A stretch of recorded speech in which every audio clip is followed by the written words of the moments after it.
from him his budget speech, and many of the things that are being thought of in regards to the president's speech is the tone that we saw at the day he swore in as the president of Uganda. The tone was quite tough. With the State of Nation address, the tone was indeed quite tough. Even the time he accepted and received his results of the declaration forms as being announced as the president of Uganda, his tone was quite tough, with one theme: Chisanja, no sleep. We await what tone he carries right after the budget will be read. We'll be coming right back in just a long bit, but of course we'll bring to you the events as they come through here from Kololo Independence Grounds.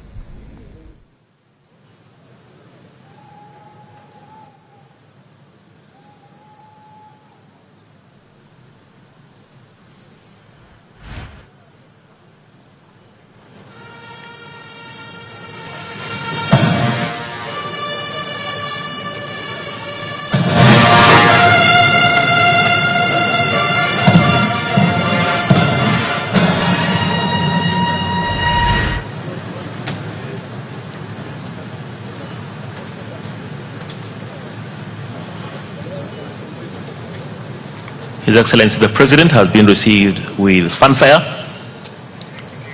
by the Uganda Police Band and is now making his way to the receiving party led by the Right Honourable Speaker of Parliament before he's ushered to his sitting area.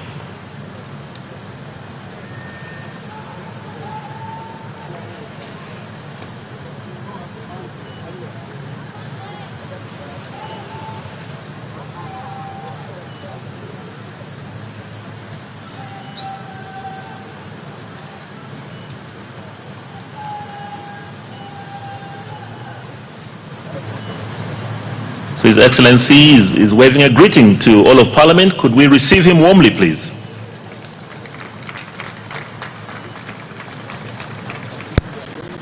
So His Excellency the President is now being ushered to his tent where he shall sign the visitor's book. And even then the procession of the Speaker will form and House shall start in a few minutes.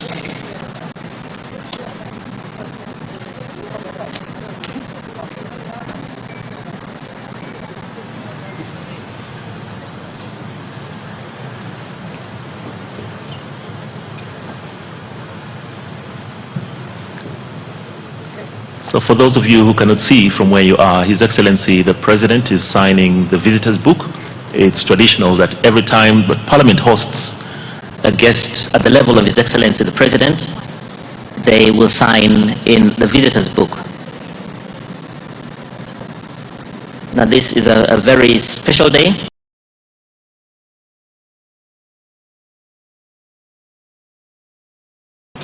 For the presentation of the budget, not only in Uganda but across the East African states. And as soon as His Excellency has signed, then the procession of the Speaker will form and the House will start.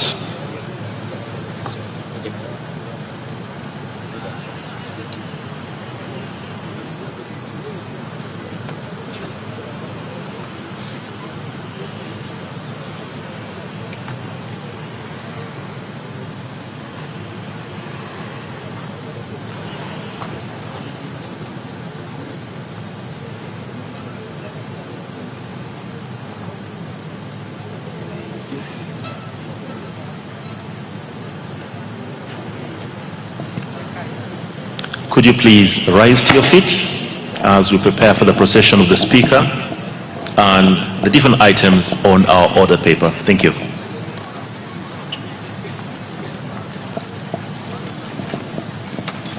Honorable members, His Excellency the President and Mr. Speaker.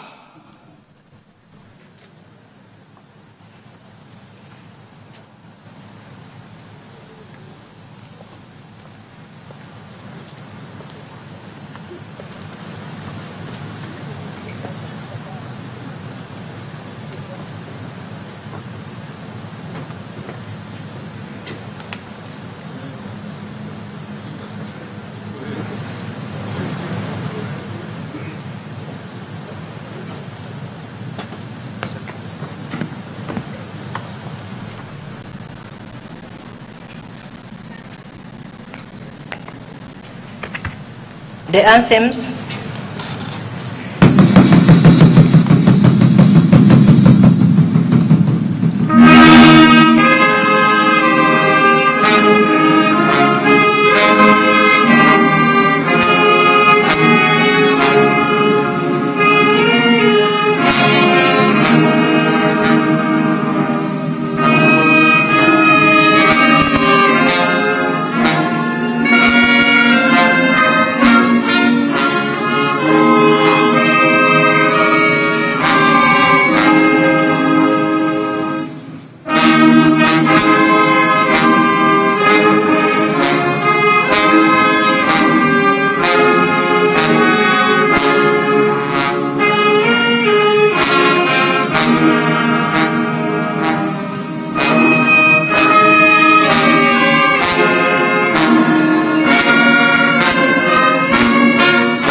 Prayers. Almighty God, who in your infinite wisdom and providential goodness has appointed the officers of leaders and parliament for the welfare of society and the just government of humanity, we beseech you to look upon with abundant favor these your servants whom you've been pleased to call to their performance of such important trusts in this land. Let your blessing descend upon them here assembled, and grant that they may, as in your presence, treat and consider all matters that shall come under their deliberation in so just and faithful a manner as promote your honor and glory, and advance the good of those whose interests you have committed to their charge. Amen.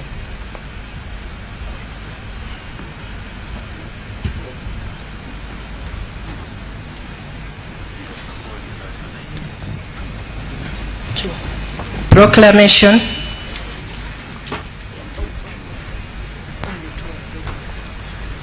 Whereas under Article 1012 of the Constitution of the Republic of Uganda, His Excellency the President of the Republic of Uganda may, in consultation with the Speaker, address Parliament from time to time on any matter of national importance. Aware that His Excellency the President of the Republic of Uganda has, in accordance with Article 1012, indicated to the Speaker of Parliament his intention to address Parliament and the nation on the national budget for the financial year 2026-2027. Now, therefore, in accordance with Rule 181 of the Rules of Procedure of Parliament, I hereby proclaim as follows. 1. That Parliament shall sit at Kololo Ceremonial Grounds on Thursday, 11th June 2026 at 1400 hours to receive the address of His Excellency, the President, on the national budget for the financial year 2026-2027. And 2, the Kololo Ceremonial Grounds to be Principles of Parliament for the above-mentioned purpose. Given under my able hand at Parliament House, Kampala, this first day of June 2026.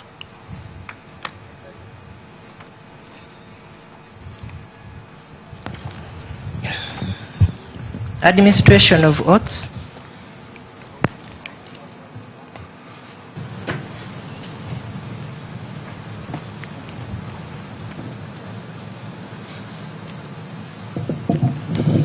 Your Excellency, the President, Right Honorable Speaker, sir, honorable members, on the 28th of May 2026, His Excellency, the President of the Republic of Uganda, appointed a new cabinet.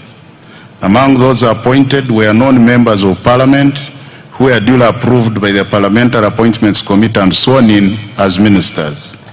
In order for them to discharge their duties as ministers, they are required by law to become ex-officio members of Parliament by virtue of Article 78(1)(d) of the Constitution, and are required under Article 81(4) of the Constitution to take and subscribe the oath of allegiance and the oath of Member of Parliament. Right Honorable Speaker, the said members are ready to take and subscribe to the oath. May I therefore request for your permission, Right Honorable Speaker, to invite them for the aforementioned purpose. And they are Honorable General Katumba Wamala, Minister of Public Service. Please come forward, Honorable Minister. Honorable Sebugwao Joyce Juliet Nabosa, Minister of State for Information, Communications, Technology and National Guidance, Information. Honorable Siraj Musa Ali, Minister of State for Works and Transport, Works. I seek for your permission, sir, to allow them to access the chambers. Permission granted.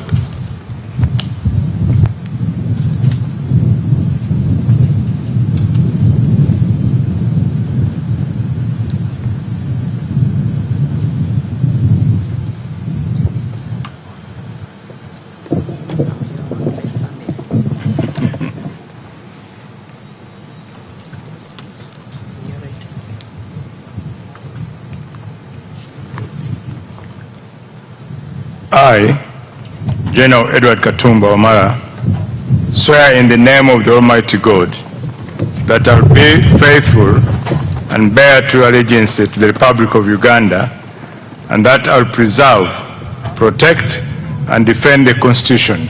So help me God. I, General Edward Katumba Wamala, swear in the name of the Almighty God that I will give faithful service to this Parliament and support and uphold the Constitution of the Republic of Uganda as by law established. So help me God. Congratulations, Honorable General.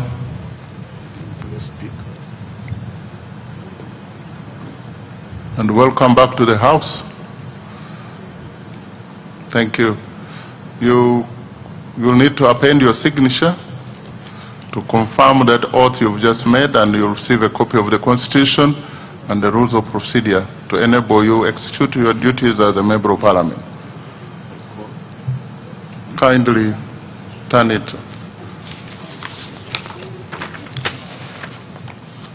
Honorable Sebugwao Joyce Juliet Nabosa, Minister of State for Information, Communications, Technology and National Guidance, Information.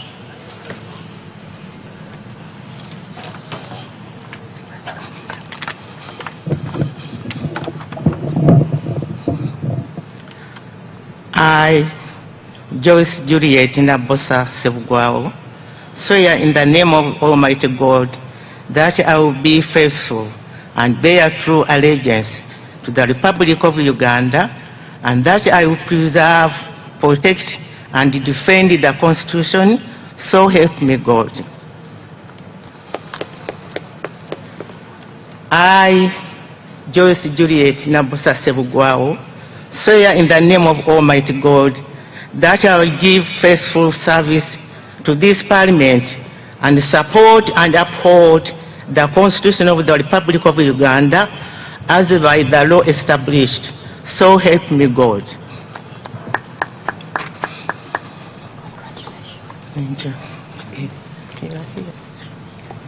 Congratulations, and honorable members, you can join me in receiving Honorable Wechitiwa, Minister.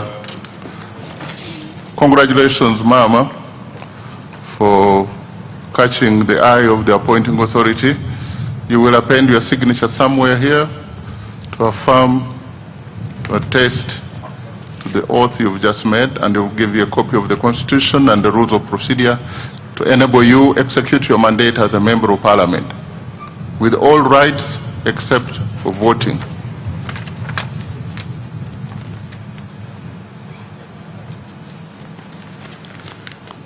Honorable Siraji Musa Ali, Minister of State for Works and Transport, in charge of works.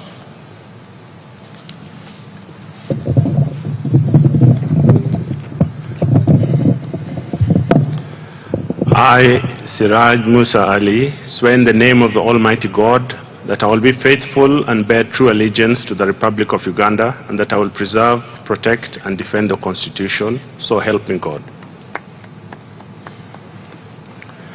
I, Siraj Musa Ali, swear in the name of the Almighty God that I will give faithful service to this Parliament and support and uphold the Constitution of the Republic of Uganda as by law established, so help me God. Thank you.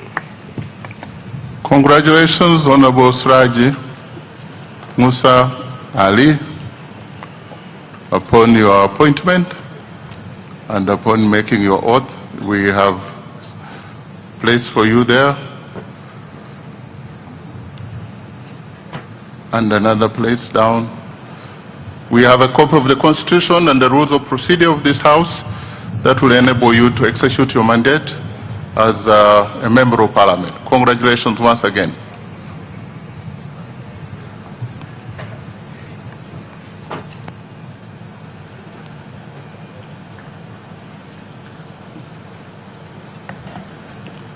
Item number 5, communication from the Chair.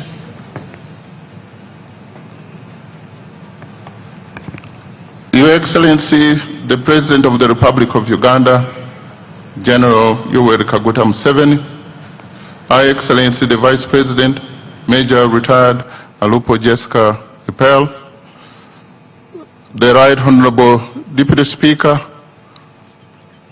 Honorable Thomas Tayeba, the Right Honorable Prime Minister and Leader of Government Business, Robin Naibanja, the Right Honorable Deputy Prime Ministers present, the Right Honorable Leader of Opposition in Parliament, Joel Senyonyi, Cabinet Ministers and Ministers of State, Honorable Members of Parliament of Uganda, the Chairpersons and Members of Constitutional Commission, the Head of Public Service and Secretary of Cabinet, Madam Lucy Nachobe Mbonye, the Auditor General, the Permanent Secretary present, if they are here, all the chiefs, service chiefs present, the Governor, Bank of Uganda, distinguished guests, ladies and gentlemen, I welcome you all to this 5th sitting of the first session of the 12th Parliament. Your Excellency, just 7 days ago, on Thursday, 4th June 2026, you delivered at this very venue a clear and a concise address on the state of the nation, in which you reiterated the need for results-oriented, accountable, and transformative leadership at all levels as a catalyst for national transformation. Your Excellency, as we pride in the honor of hosting you once again here today, I take the privilege of informing you that the members of this 12th Parliament not only heard, but also listened keenly and embraced your words of wisdom. The fight against corruption and non-performance is not the executive's fight alone. It is Parliament's fight as well. And together, in harmony, as a nation, we will win it.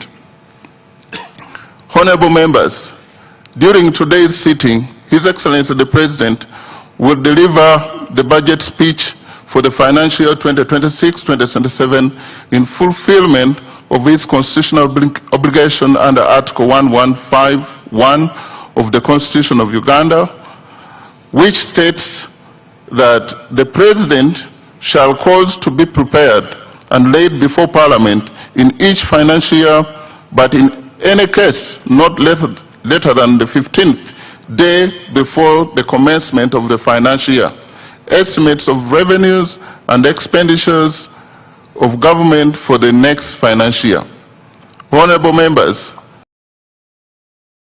today's budget speech crowns an elaborate consultative budget process which began in September 2025 with the issuance of the first budget call circular and the subsequent participation of various ministries, departments and agencies, local governments, development partners and civil societies, among others. Your Excellency, the relationship between the 12th Parliament and the other arms of government will be complementary and people-centered. The 12th Parliament will focus on public expenditure tracking and budget oversight through the various parliamentary committees to ensure that public funds are used for the purpose for which they are intended and in line with the approved work plans. I therefore implore whips to supply the list of their members to the various parliamentary committees pursuant to Rule 16(2)(d) and Rule 163 and 164 of the Rules of Procedure of Parliament.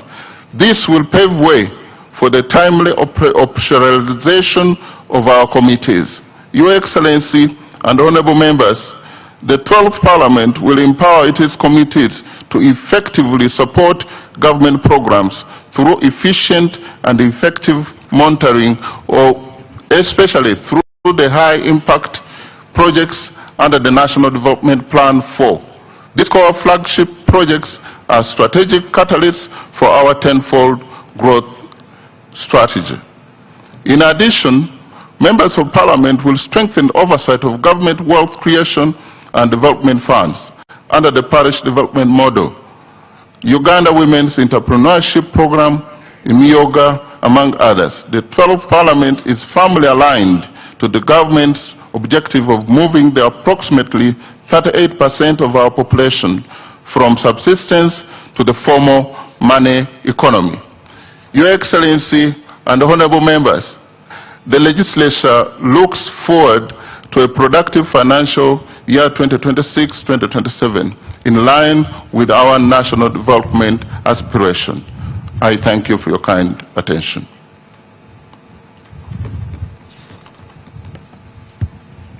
Item number 6, presentation of the budget speech. Honorable members, as it is the practice, the Minister of Finance, Planning and Economic Development will deliver the budget speech on behalf of His Excellency the President, after which the President will make additional remarks. I now invite the Minister of Finance, Planning and Economic Development to deliver the budget speech.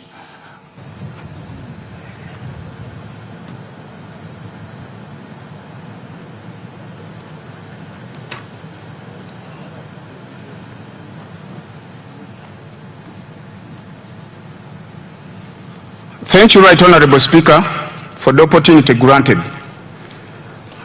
I did not grant you an opportunity, but you have accessed the microphone. What do you have to say? Your Excellency, I take cognizance of your presence in the House. Right Honorable Speaker, my procedure matter arises under Rule 11, Sub-Rule 5, and the Rule 26 Sub-Rule 2 of our Rules of Procedure. Right Honorable Speaker, specifically, Rule 11 Sub-Rule 5 verbally reads, the constitution of the Commission under this rule shall be done during the first meeting of the first session of a new parliament. Right Honorable Speaker, I'm aware that the side of the leader of opposition has already nominated the commissioner amongst the 4 bench commissioners. That is Honorable Nambeshe.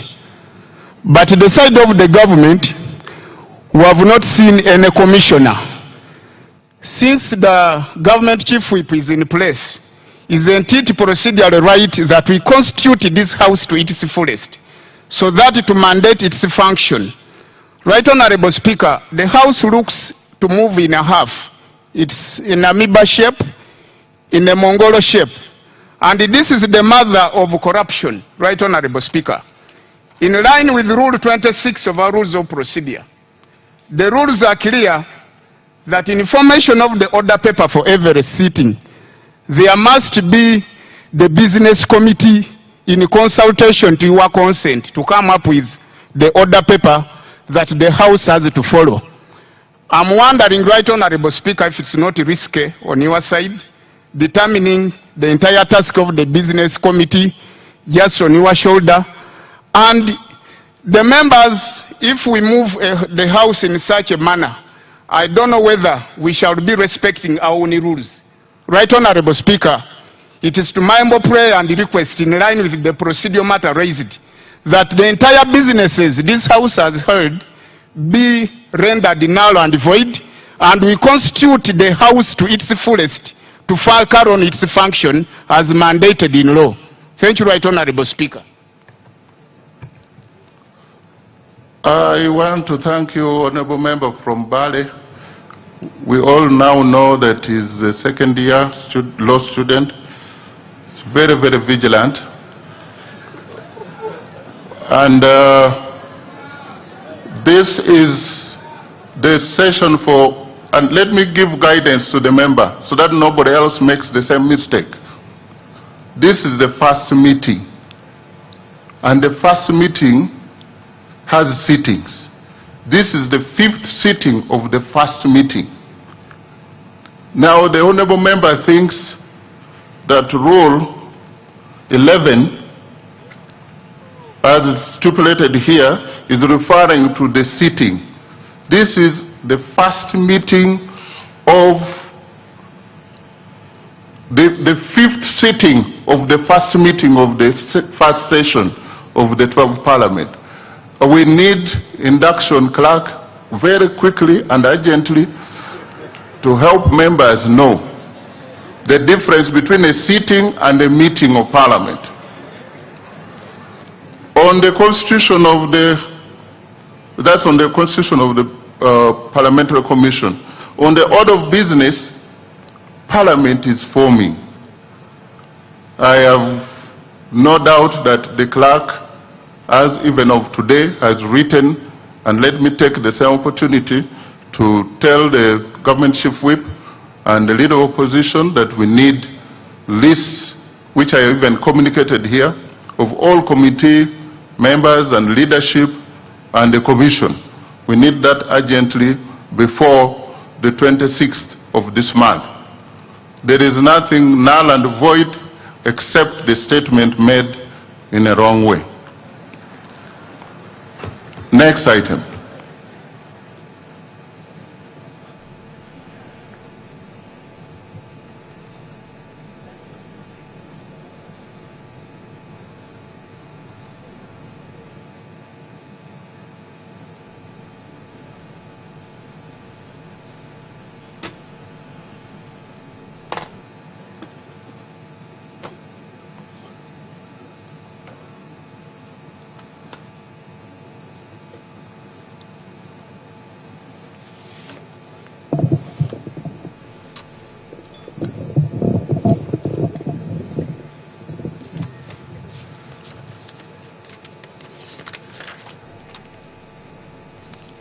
Your Excellency, the President of the Republic of Uganda, Your Excellency, the Vice President of the Republic of Uganda, the Right Honorable Speaker of Parliament of Uganda, Your Lordship, the Chief Justice, the Right Honorable Deputy Speaker of Parliament, Your Lordship, the Deputy Chief Justice, the Vice Chairman of the NRM Party, the Right Honorable Prime Minister, the Right Honorable Deputy Prime Ministers, Honorable Ministers and Ministers of State, Your Excellencies, the heads of diplomatic missions, Honorable Members of Parliament, former leaders, traditional leaders, religious leaders, distinguished guests, ladies and gentlemen. Mr. Speaker, sir, in accordance with Article 155 of the Constitution of the Republic of Uganda and the Public Finance Management Act, CAP 171, and on behalf of His Excellency the President, I present to Parliament and the people of Uganda the national budget for financial year 2026-2027 as approved by this Parliament. In this speech, I will, number one, present the recent performance of the economy and the outlook for the year ahead. Two, account to the people of Uganda on commitments made in financial year 2025-2026 that is coming to an end in a few days. Three, highlight government priorities for financial year 2026-2027. And four, outline the strategy for financing the budget. Right Honorable Speaker, allow me to begin by congratulating His Excellency the President and the National Resistance Movement upon the resounding victory in the recently concluded general elections. In addition, I congratulate His Excellency the President upon assuming chairmanship of the East African Community. This is in recognition of his exemplary leadership and passion for advancing regional integration and Pan-Africanism. I also congratulate Her Excellency the Vice President, Right Honorable Speaker, Right Honorable Deputy Speaker, Right Honorable Prime Minister, colleagues, Honorable Ministers, Honorable Members of Parliament, and all other leaders elected to serve our country during this important phase of Uganda's development. Mr. Speaker, sir, I wish to thank His Excellency the President for the confidence he has placed in me and my political leadership team by entrusting us with the responsibility of leading the Ministry of Finance, Planning and Economic Development. I also would like to thank and congratulate my senior, Honorable Matia Kasaija, for the leadership and mentorship in the past 10 years. Your Excellency, we accept this responsibility with humility, determination, and a clear understanding of the task before us. That task is to accelerate wealth creation, eliminate poverty, create productive jobs, and transform Uganda into a $500 billion economy in the shortest possible time. Right Honorable Speaker and colleagues, Uganda enters this new political term from a position of strength.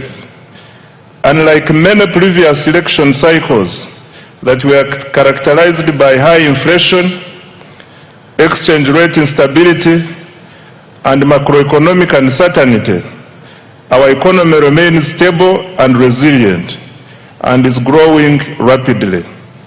Mr. Speaker, sir, this achievement is not accidental. It is a result of deliberate and consistent policy choices under the leadership of His Excellency the President and the NRM government. For more than 3 decades, government has prioritized peace and security, macroeconomic stability, infrastructure development, human capital development, wealth creation, and regional integration. As a result, Uganda has built one of the strongest foundations of socio-economic transformation on the African continent. Uganda has, number 1, sustained long-term economic growth above 5% despite repeated global shocks. 2, surpassed the lower middle income threshold of United States dollars 1,136 with gross national income per capita reaching United States dollars 1,389. 3, we have recorded one of the strongest external sector performances in recent history, nearly doubling exports over the last 5 years. 4, we have expanded access to health, education, and social services. 5, we have built critical infrastructure that supports investment and competitiveness. And 6, we have established a solid foundation for industrialization and private sector-led growth. Mr. Speaker, sir, the challenge before us is no longer simply growing the economy. The challenge is ensuring that growth translates into jobs, household incomes, enterprise development, and prosperity for every Ugandan. That is the essence of full monetization, as His Excellency the President has consistently emphasized. That is the focus of the tenfold growth strategy, and it is the central objective of this budget.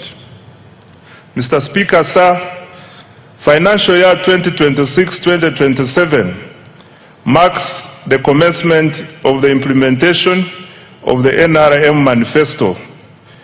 It is also the second year of implementing the 4th National Development Plan, the first plan specifically designed to deliver the tenfold growth strategy. Mr. Speaker, sir, and honorable colleagues, in the spirit of protecting the gains, we have maintained the financial year 2026-2027 budget theme as full monetization of Uganda's economy through commercial agriculture, industrialization, expanding and broadening services, digital transformation, and market access. This theme is aligned with the East African Community Budget theme of deepening regional integration and economic resilience through improved regional security, domestic revenue mobilization, and digital transformation for inclusive growth. I now come to the recent economic performance and outlook. Mr. Speaker, sir, despite geopolitical tensions, global trade disruptions, and continued uncertainty in the world economy, Uganda's economic outlook remains strong and positive. The economy is stable, growth is accelerating, inflation is low, the exchange rate is stable, exports are rising, investment is increasing, and confidence in Uganda's future remains strong. Mr. Speaker, sir, Uganda's economy continues to demonstrate remarkable resilience and dynamism. Economic growth for financial year 2025-2026 is estimated at 6.4%, up from 6.3% in financial year 2024-2025. The size of the economy is projected to increase to approximately United States dollars 69.3 billion, equivalent to Uganda shillings 250.4 trillion by the end of June 2026. In purchasing power parity terms, Uganda's GDP is estimated to be United States dollars 197.1 billion. GDP per capita is projected to increase to United States dollars 1,420, equivalent to approximately Uganda shillings 5.1 million per person. Mr. Speaker, sir, with the commercial oil production commencing later this calendar year, growth is projected to accelerate to 10.2% in financial year 2026-2027. This will mark Uganda's first return to double-digit growth since the reforms of the 1990s. Most importantly, a larger economy will accelerate more jobs, raise household incomes, expand opportunities for businesses, and generate the resources required to invest in quality education, health care, infrastructure, security, and other public services that improve the lives of Ugandans. This performance confirms that our strategy of investing in security, infrastructure, wealth creation, and the productive sectors is delivering results. I thank His Excellency the President for his steadfast leadership, strategic guidance, and insistence on phased prioritization. Mr. Speaker, I wish to repeat this one. This performance confirms our strategy of investing in security, infrastructure, wealth creation, and the productive sectors is delivering results. I thank His Excellency the President for his steadfast leadership, strategic guidance, and insistence on phased prioritization. Colleagues, I invite you to give His Excellency the President a round of applause. I now come to inflation. Mr. Speaker, sir, inflation remains low and stable. Average inflation during financial year 2025-2026 is estimated at 3.8%, compared to 3.5% recorded the previous financial year. This stability has been supported by effective coordination between fiscal and monetary policy, stable food prices, and improved management of fuel supply. Low inflation protects household incomes, supports business planning, and strengthens investor confidence. Government remains committed to maintaining price stability as a cornerstone to sustained economic growth. Right Honorable Speaker, the strength of an economy is reflected not only in how much it produces, but also in the confidence it inspires among investors, visitors, citizens, and at home and abroad. I am pleased to report that confidence in Uganda's economy continues to grow. Foreign direct investment remains strong at United States dollars 3.2 billion in the 12 months ending March 2026. This reflects growing investor confidence in Uganda's economy. Of even greater significance, investors are increasingly expressing interest in Uganda's small and medium enterprises. Kampala-based startups attracted about United States dollars 30 million in 2025, up from just United States dollars 4 million a year before. This surge signals growing confidence in Uganda's innovation ecosystem and affirms our emergence as a destination for entrepreneurship, technology and investment. Mr. Speaker, remittances from Ugandans working abroad have significantly increased to $2.8 billion in the 12 months to March 2026 from $1.9 billion a year before. Remittances provide an important source of foreign exchange, investment, capital, and household income. Mr. Speaker, sir, tourism has fully recovered from the effects of the COVID-19 pandemic.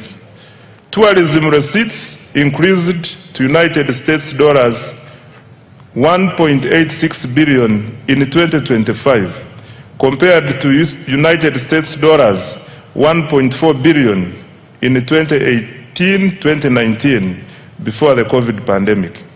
This remarkable recovery from the lowest receipts of $562 million recorded in 2020 demonstrates growing international confidence in Uganda as a destination for business, investment and leisure. Government remains committed to safeguarding and expanding this vital source of foreign exchange and jobs.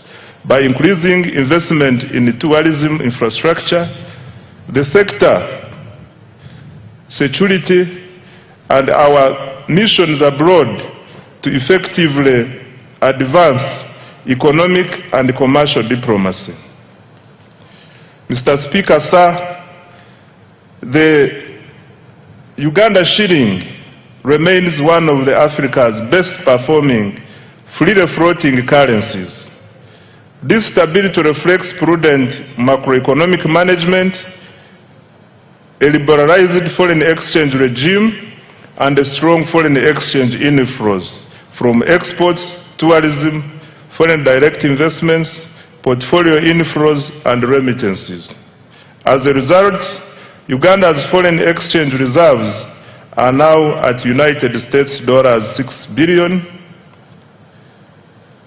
In the 12 months to March 2026, up from United States dollars 3.6 billion a year before. Government's decision to directly import petroleum products through the Uganda National Oil Company, UNOC, has further strengthened supply stability and reduced speculative pressures in the foreign exchange market. We expect the exchange rate to remain broadly stable despite ongoing global uncertainties. On the external sector, Right Honorable Speaker, Uganda's export performance has been exceptional.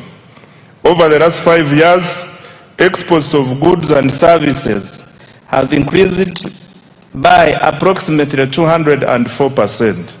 Total exports earnings reached $18.04 billion in the 12 months to March 2026 from $5.93 billion in the 12 months to March 2022. The leading exports include gold, coffee, cocoa, fish products, steel products, sugar, and a growing range of manufactured goods. Our coffee exports reached $2.46 billion for the year ending March 2026, up from $1.84 billion a year before. Uganda's exports mainly go to the Middle East, which accounts for $6.3 billion. Africa accounts for $4.1 billion. Asia accounts for $2.0 billion. And the European Union accounts for 2.5 billion US dollars, and the rest of the world accounts for 3.1 billion. This success reflects the deliberate government policy focused on industrialization, value addition, export promotion, and market access. The exports are not merely a trade statistic. They are the engine of Uganda's transformation. They generate foreign exchange, they create jobs, they support enterprise growth, and they strengthen economic resilience. As a result of strong export performance, remittances, and investment inflows, Uganda recorded a balance of payment surplus of United States dollars 2.47 billion, 12 months to March 2026, the highest in 15 years. On employment creation, Right Honorable Speaker, the ultimate test of economic policy is whether it improves the livelihoods of our people through productive employment. Uganda's economy is gradually undergoing structural transformation. The services sector now accounts for 50.5% of total employment, up from 47% previously, while the share of employment to agriculture has declined from 40% to 37.1%. On the other hand, industry accounts for approximately 12.4% of total employment.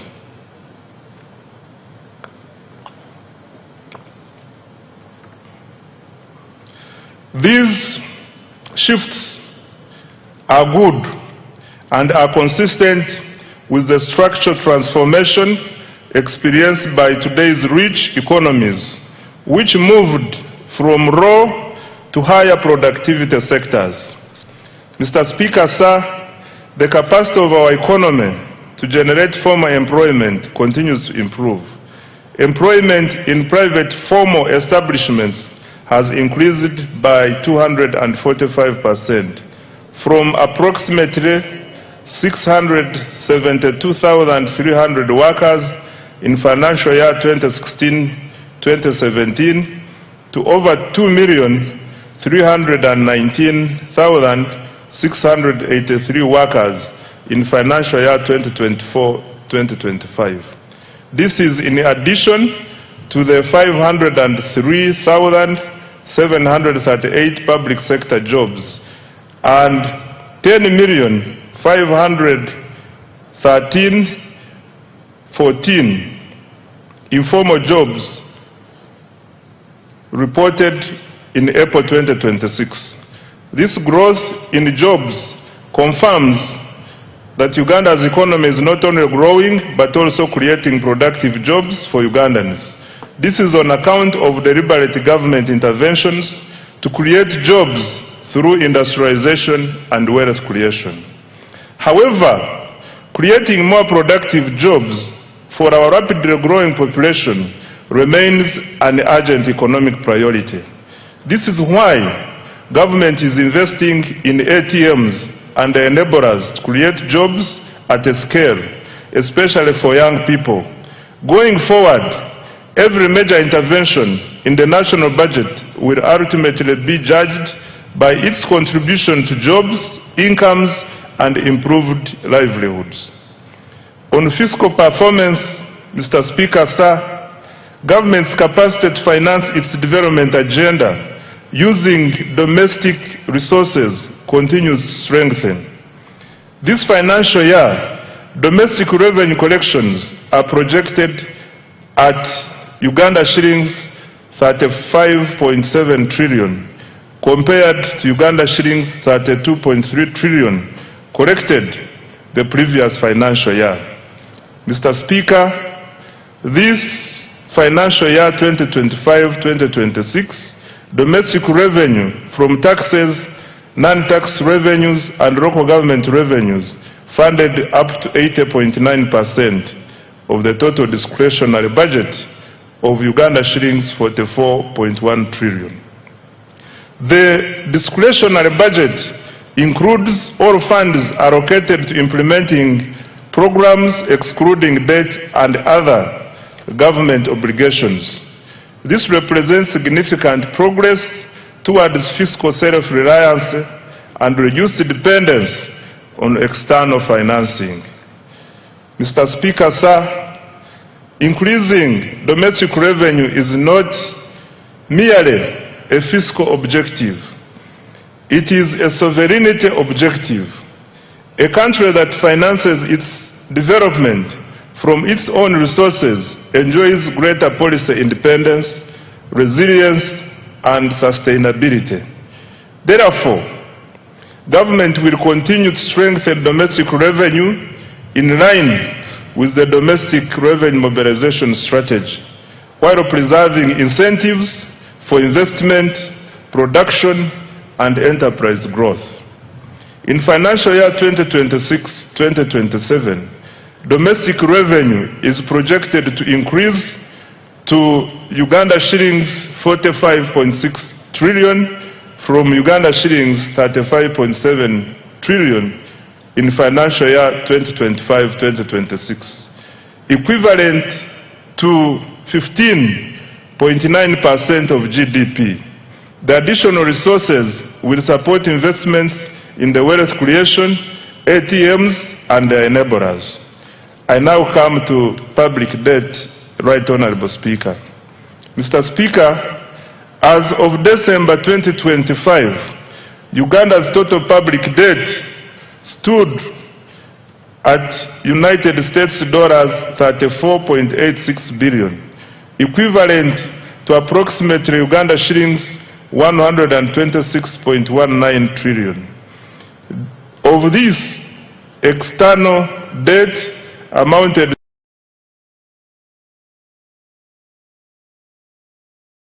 to US dollars 15.84 billion, while domestic debt was United States dollars 19.02 billion.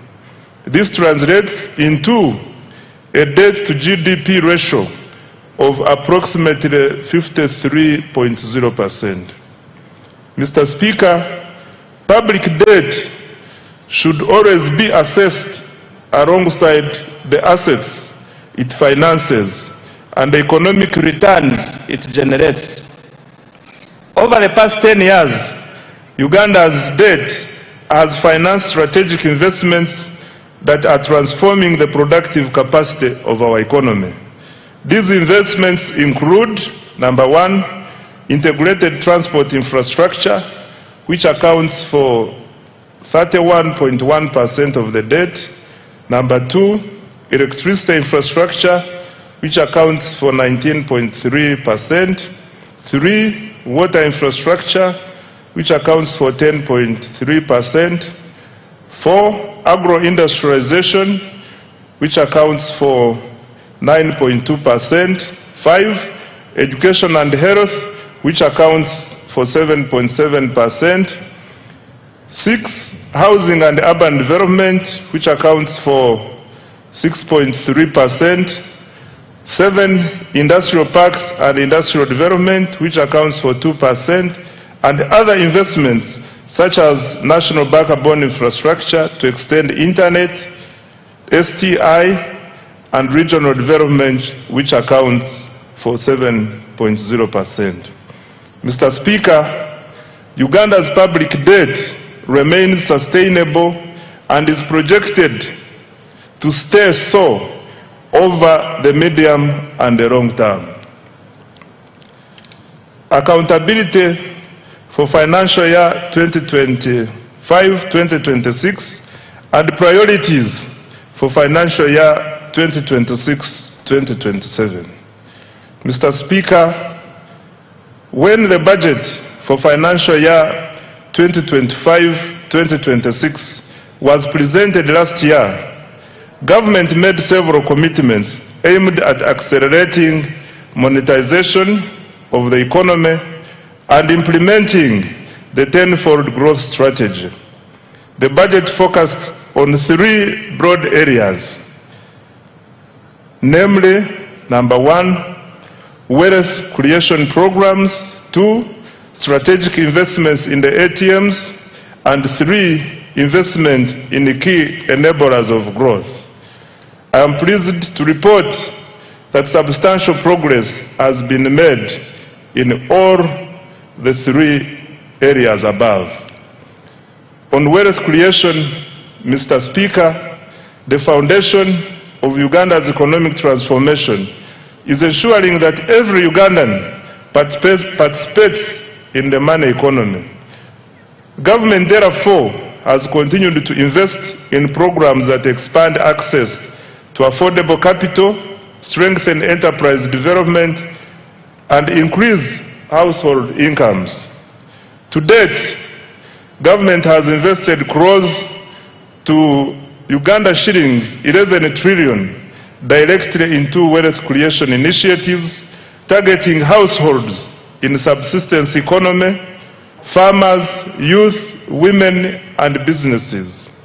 These interventions are reducing barriers to participation in economic activity while expanding opportunities across the country. Let me highlight what we have done in the flagship wealth creation programs. On parish development model, Mr. Speaker, the parish development model remains government's most important intervention for eliminating subsistence and expanding participation in the money economy. I wish to thank His Excellency the President for his vision and unwavering commitment to this program. PDM is not merely a financing program, it is a structural transformation program. Its objective is to move households from subsistence to commercial production, from survival to enterprise, and from poverty to prosperity. Over the past 5 years, government has transferred Uganda shillings 4.4 trillion to all 10,589 parishes nationwide and as a revolving capital. Ugandans who were previously outside the money economy are now engaged in money-making enterprises. By the end of this month, PDM funds will have reached over 4 million beneficiaries.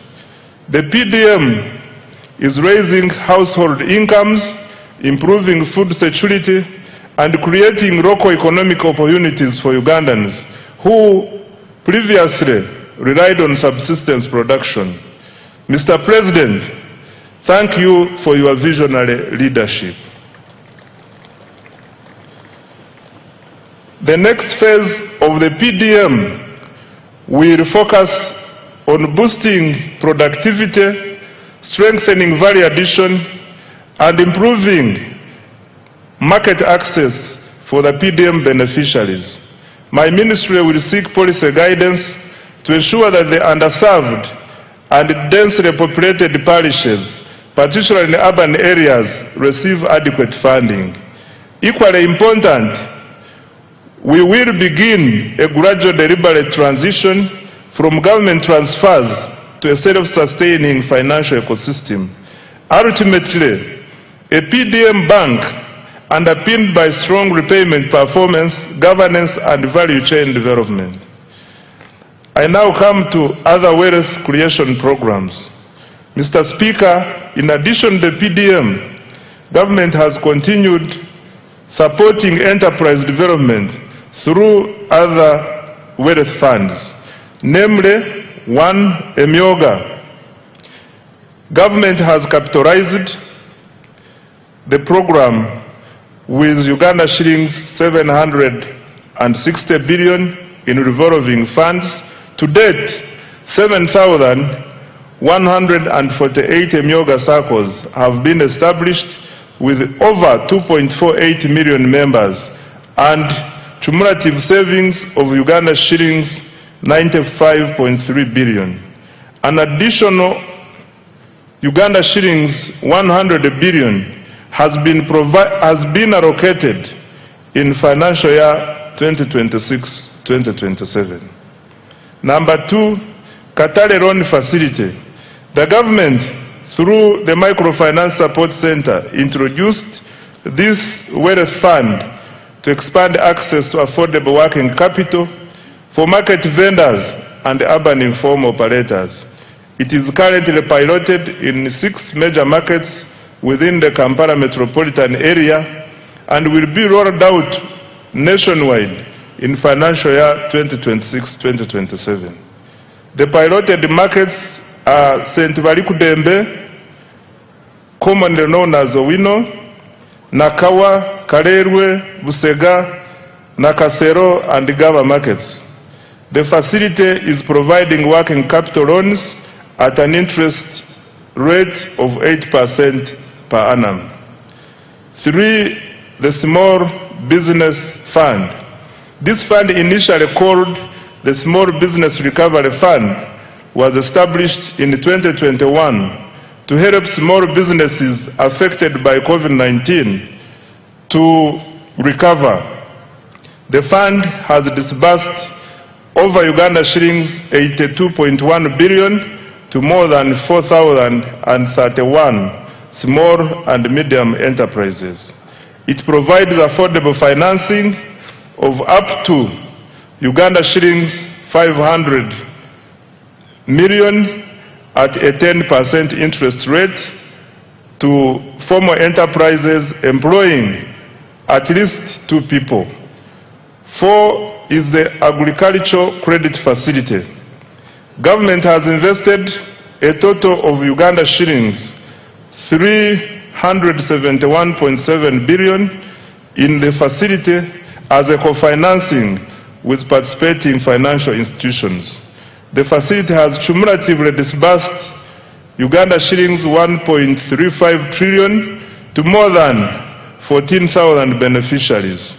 In financial year 2026-2027, an additional Uganda shillings 47.68 billion has been allocated to further capitalize the facility. 5. Large-scale commercial farmers financing scheme. In financial year 2025-2026, Uganda shillings 41 billion was provided for interest payments on behalf of the large-scale farmers cultivating over 50 acres of grain and animal feeds. This support has so far enabled 186 farmers to access a total of Uganda shillings 169.1 billion from government-owned commercial banks. The farmers are expected to repay the principal while government pays the interest on their behalf. An additional 41 billion Uganda shillings has been allocated for financial year 2026-2027. 6. Uganda Development Bank.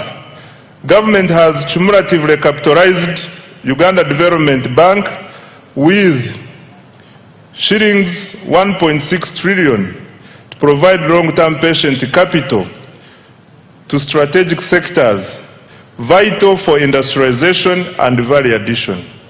The bank has extended over Uganda shillings 2.45 trillion in financing to more than 600 businesses across agriculture, manufacturing, tourism, construction, and services.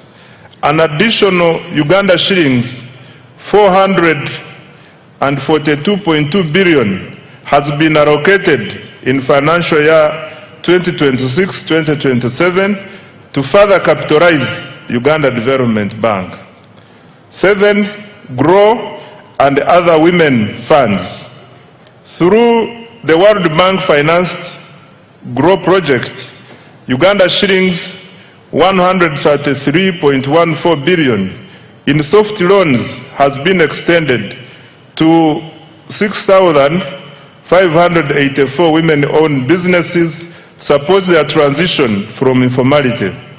This complements Uganda shillings 153.5 billion previously disbursed under the Uganda Women Entrepreneurship Program WEP, which has benefited 244,805 women. 8. Youth empowerment programs.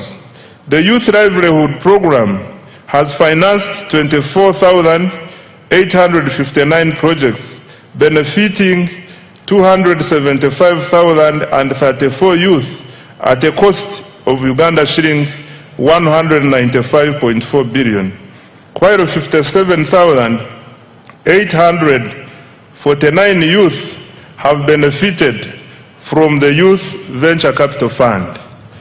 Number 9 is the revolving fund for the creative artists. Government has provided Uganda shillings 33 billion to establish a revolving fund for musicians and other creatives to promote enterprise growth and job creation. 10. Supports teachers' circles. Government released Uganda shillings 20 billion to private teachers' unions to strengthen teachers' welfare through improved access to affordable credit. This is in addition to the earlier Uganda shillings 25 billion that was provided to Walimu Sacco umbrella structures. Mr. Speaker, sir, these wealth creation interventions have expanded access to affordable capital, strengthened enterprise growth, and created jobs. In financial year 2026-2027, government has allocated an additional Uganda shillings 2.49 trillion in wealth creation programs to accelerate monetization of the economy and expand wealth creation. I now come to accelerating tenfold growth through the ATMs. Mr. Speaker, having expanded access to capital through our wealth creation programs, government is now intensifying investment in the sectors that will drive Uganda's next phase of economic transformation. These sectors are collectively known as the ATMs, i.e. number 1, agro-industrialization, number 2, tourism development, 3, mineral-based industrial development, including oil and gas, and 4, science, technology, and innovations, including ICT and the creative arts. These sectors are deliberately selected because they represent Uganda's strongest comparative advantages and possesses the greatest potential to generate exports, jobs, incomes, and investment. Together, they form the engine of the tenfold growth strategy. The objective is simple: to convert Uganda's natural resources, human capital, and innovation into wealth, jobs, and prosperity. And I would like now to detail each. Under agro-industrialization, Mr. Speaker, agriculture remains the backbone of Uganda's economy. It employs millions of Ugandans, supplies raw materials to industry, produces exports, and sustains livelihoods across the country. However, Uganda's future prosperity will not come from producing more raw commodities alone. It will come from increasing productivity, expanding value addition, strengthening agro-processing, and improving market access. Government therefore continues to invest strategically across the entire agricultural value chain. Mr. Speaker, Agricultural transformation begins with science. This year, government made significant advances in agriculture research and genetics. The Antique Vaccine Facility at the National Livestock Resources Research Institute in Natchez, Sasa was completed and is now operational, producing about 36 million doses, serving 18 million livestock in the first year. The government also produced foot and mouth disease vaccines and continued to advance research on disease-resistant crops and livestock breeds. These investments will reduce production losses, raise productivity, and increase farmer incomes. On water for production and irrigation, Mr. Speaker, climate change continues to expose farmers to significant weather-related risks. Government is therefore accelerating investment in irrigation and water for production infrastructure to reduce dependency on rainfall. Progress was registered on several major irrigation projects, including Kabuyanda Dam in Isinjiro District, Atali in Buramburi District, Wadelai in Pakwach District, Achomai in Bukedea District, Namaisu in Bududa District, Chembo Mbai in Ibuko District, SIP irrigation scheme in Buramburi District. Solar-powered irrigation schemes are also being rolled out across the country. These investments will support all year-round production, increase resilience, and improve agricultural productivity. On mechanization and animal health, Mr. Speaker, government continued developing regional agricultural mechanization centers and animal disease control centers to improve efficiency and productivity in the agriculture sector. Progress was registered in Chiruhura, Mbale, Chijandongo, Bunyangabo, Nakaseke, Katine, and several other districts. These facilities are improving access to modern agricultural equipment, veterinary services, and disease surveillance systems. On expanding commercial coffee production, Mr. Speaker, sir, coffee remains one of the Uganda's most important export commodities. Government has therefore expanded coffee cultivation into northern and eastern Uganda. During the year, 2 coffee mother gardens were established and over 1.4 million coffee seedlings distributed to 7,532 farmers in northern Uganda. This intervention will broaden participation in one of the Uganda's most profitable agricultural value chains. Financial year 2026-2027 priorities for agro-industrialization. Mr. Speaker, a total of Uganda shillings 2.26 trillion has been allocated to the agro-industrialization program in financial year 2026-2027. This is the highest allocation ever to this program. Priority interventions include: 1. Agricultural research and innovation, including funding for antique vaccine commercialization; 2. Irrigation and water for production; 3. Extension services, more extension workers and their facilitation to reach farmers; 4. Provision of good quality agricultural input; 5. Post-harvest handling and storage; 6. Agro-processing and value addition; 7. Quality assurance and certification; and 8. Expanding market access.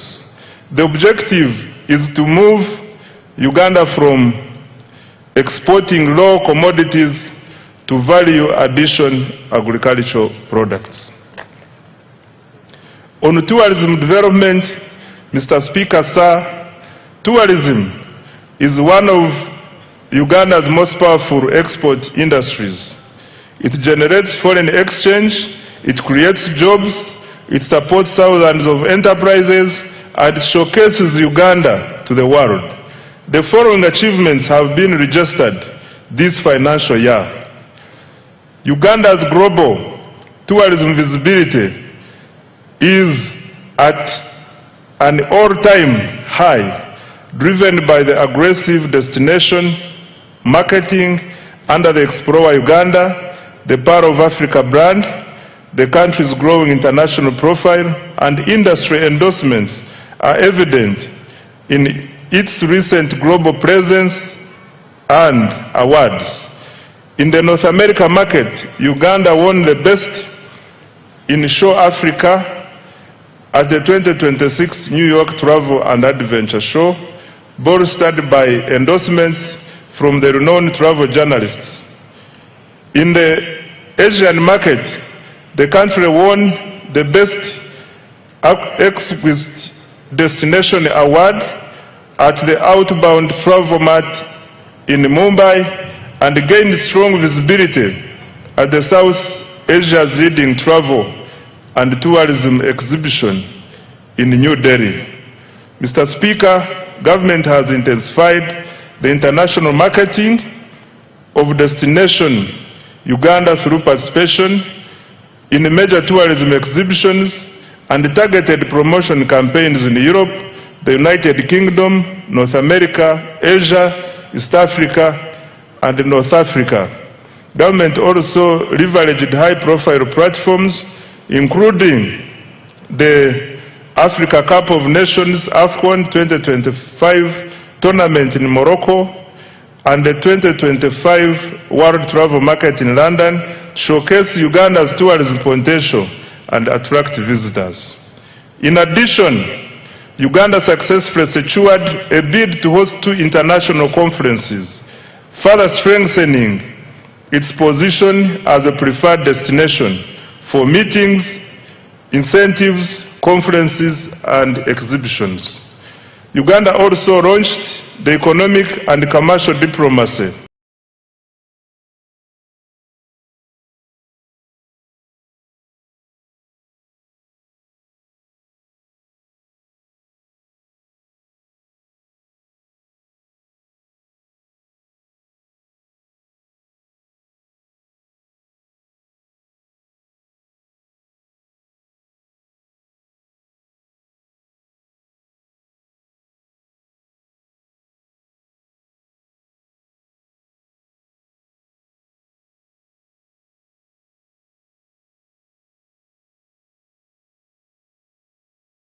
to market Uganda as a preferred tourism, conference, and investment destination, expand market access for Ugandan products, attract strategic investors, and mobilize the diaspora to support national development. On tourism infrastructure, Mr. Speaker, government continued to invest in tourism infrastructure and attractions. Progress was made in the development of museums and cultural heritage sites in Moroto and Dokoro. Investments are also underway in the Gwenzori Central Circuit Trail, Chitagata Hot Springs, and visitor facilities at the source of the Nile in Jinja, including an observatory deck and a modern restaurant. Government also established a new wildlife education center in Mbale. These investments are enhancing visitor experiences and strengthening Uganda's competitiveness as a tourism destination. In financial year 2026-2027, the priorities under tourism are the following. Mr. Speaker, the government has allocated Uganda shillings 567.32 billion to continue developing the tourism sector next financial year. The priority interventions will include: 1. Branding and marketing of Uganda as a tourism and investment destination. 2. Tourism infrastructure development. 3. Construction of highway sanitation facilities and tourism site refreshment centers. 4. Improving and enforcing hospitality standards and training. 5. Conservation and wildlife protection to increase wildlife population across the national parks. 6. Health tourism. And 7. Economic and commercial diplomacy. I now come to mineral-based industrial development. Mr. Speaker, sir, Uganda is richly endowed with minerals. However, sustainable transformation will come not from extracting minerals, but from processing and adding value to them. Government strategy is therefore to transform mineral wealth into industrial wealth, and the following steps have been taken in that direction. 1. Government intensified mineral exploration and quantification. Geochemical surveys for gold were undertaken in Kasanda, Chiboga, and Mubende districts. Exploration confirmed an estimated 300 million tons of iron ore in Kabale, Rwanda, Ruchiga, Chisoro, Kanungu, Chiruhura, and Hoima districts. Surveys of copper prospects were conducted at the Bukusu carbonatite complex, which also has the potential for rare earth elements, as well as at the Boma and the Gwensakara sites. Evaluation of uranium, manganese, lithium, and nickel deposits is also ongoing across the country. Number 2, to add value to Uganda's limestone, a new clinker factory was commissioned in Moroto district to produce inputs for cement production. The factory operates a 6,000 ton per day clinker production line with annual production capacity of 2 million tons of clinker and 3 million tons of cement. The project is expected to save the country up to $260 million annually in clinker imports and create up to 4,000 jobs. Number 3, government continued to make substantial progress towards fast oil. Construction of the East African crude oil pipeline and the central processing facilities is at advanced stage and nearing completion. The Tilenga and Kingfisher upstream development projects also registered significant progress despite logistical challenges arising from the ongoing conflict in the Middle East. During the year, 51 additional wells were drilled, bringing the cumulative number to 199 wells, exceeding the 189 wells required for fast oil production later this year.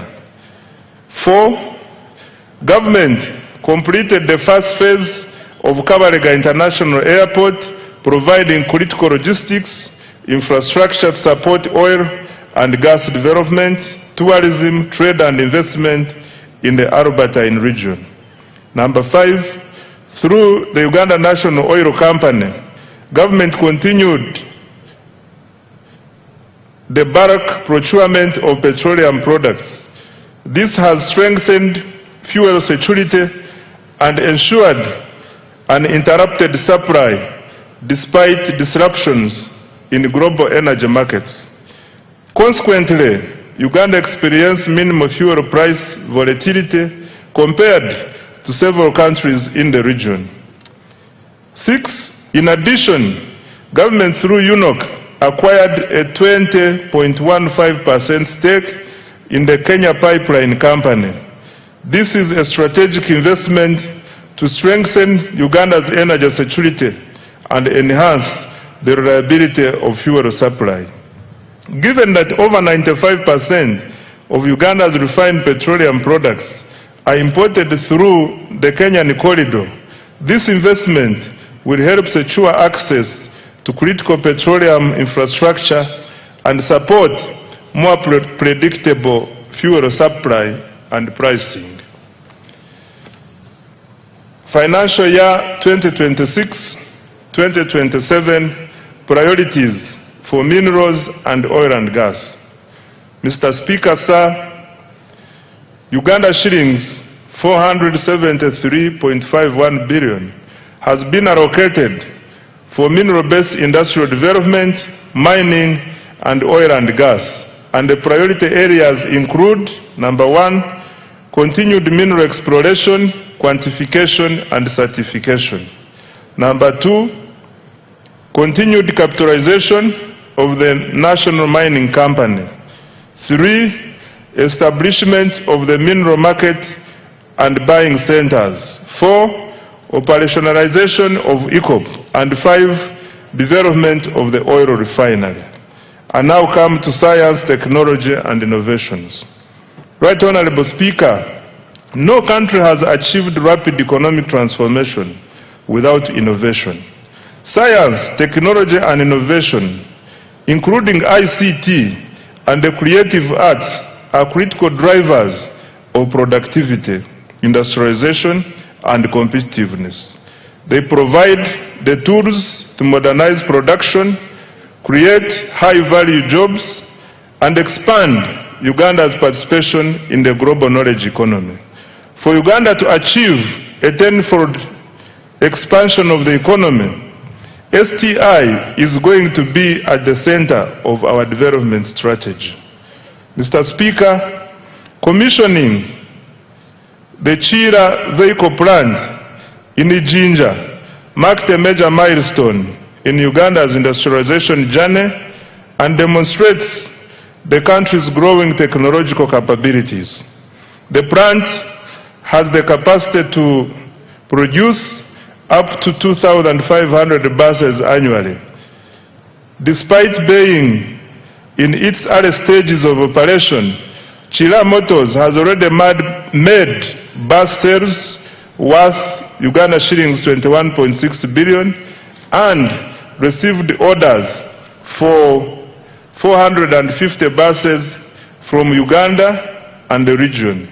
The quality and reliability of its products were further demonstrated through the successful PAR to Cape electric expedition, during which the Kayora electric bus traversed more than 13,000 kilometers across Africa. Mr. Speaker, to date, more than 25,000 electric vehicles, including buses, motorcycles, and bicycles, have been produced locally with up to 40% local content. In a further boost to the sector, Solar Power completed the construction of East Africa's first production-scale lithium-ion battery assembly plant in Uganda. This has strengthened domestic manufacturing capacity and positioned the country as a regional hub for electric mobility and clean energy technologies. On pharmaceuticals and biotechnology, Mr. Speaker, government continued to strengthen pharmaceutical manufacturing and biotechnology as part of the efforts to build a competitive pathogenic economy. Uganda is deliberately supporting the domestic production of medicines, vaccines, diagnostics, and other health products, while promoting research, innovation, import substitution, export growth, and resilience in the health sector. Macrohim Scientifics has established itself as a leading African manufacturer for rapid diagnostic kits, recording annual sales of approximately United States dollars 75 million from products used in the diagnosis of malaria, HIV/AIDS, and sickle cell diseases. Day Pharma has operationalized manufacturing lines for generic, oral solid, and liquid medicines and secured approvals from the National Drug Authority for a range of essential medicines. Jena Herbal, the manufacturer of Covidex, has established a pharmaceutical manufacturing facility in Soroti, expanding Uganda's capacity to produce health products locally and strengthening the country's pharmaceutical value chain. These investments are improving health security, reducing imports, and creating high-value jobs. On advancing Uganda's space science, Mr. Speaker, government has strengthened Uganda's space science and satellite technology capabilities. Government established modern ground satellite infrastructure at the Uganda National Space Center at Impoma Mukono district. This has enabled our scientists to successfully deploy a climate camera to the International Space Station. This has expanded the country's capacity to generate real-time data for climate monitoring, environmental management, disaster preparedness, and evidence-based decision-making. On value addition under STI, Mr. Speaker, government has intensified agro-industrialization initiatives driven by scientific innovation aimed at increasing value addition, branding, and export competitiveness.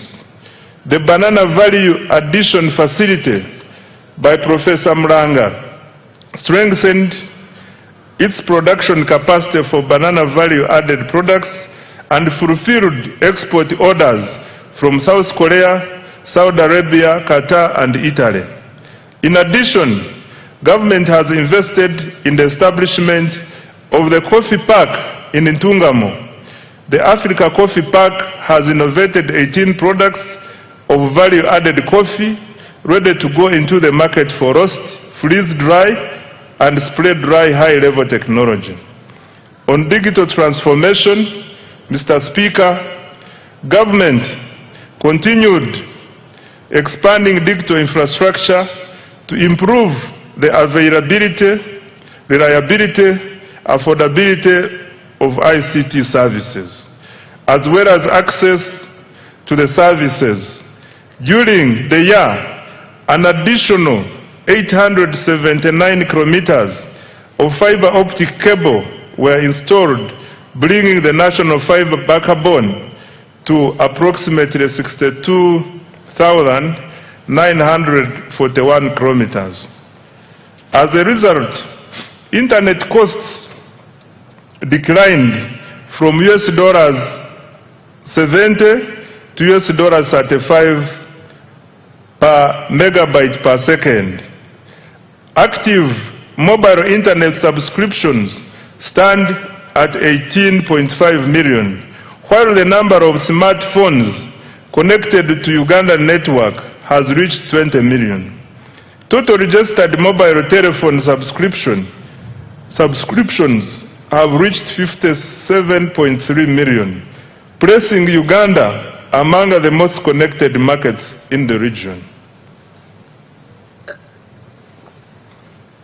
The increased penetration of mobile telephones has increased financial inclusion and improved access to e-commerce, telemedicine, marketing, and agricultural information for farmers. In the year ending March 2026, mobile money transactions rose by 29% to Uganda shillings 392.7 trillion. Active mobile money accounts stood at 36.7 million. As at 31st March 2026, the number of mobile money agents had reached 1.22 million. I now come to creative arts. Mr. Speaker, to protect intellectual property and artistic works, government enacted the Copyright and Neighboring Rights Amendment Act 2025. Government also established the Uganda Creatives Revolving Fund to provide affordable financing circles in the creative economy. By December 2025, approximately Uganda shillings 18.99 billion had been disbursed to 50 circles of musicians, benefiting 3,047 individuals, of whom 62% are youth and 43% are women. Government is also finalizing the acquisition of a dedicated home for creative artists to serve as a common user facility for young talents to create wealth and jobs. The priorities for financial year 2026-2027 under STI, ICT and creatives are the following. Mr. Speaker, Uganda shillings 1.140 trillion has been provided in the new budget for science, technology, innovation, ICT and the creative industries. The priorities next financial year include: 1. Commercialization of innovations, especially Chira, motor vehicles, coffee, dairy farmer, drugs, and vaccines and banana products. Number 2, establishment of a high-tech city. 3, additional investment in science,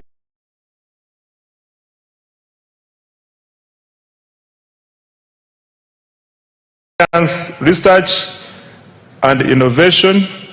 4, expansion of digital infrastructure to increase the coverage, reliability and affordability of internet, government services and e-commerce.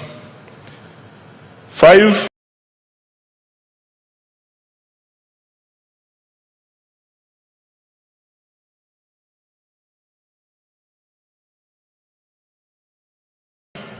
growth of business process outsourcing for job creation.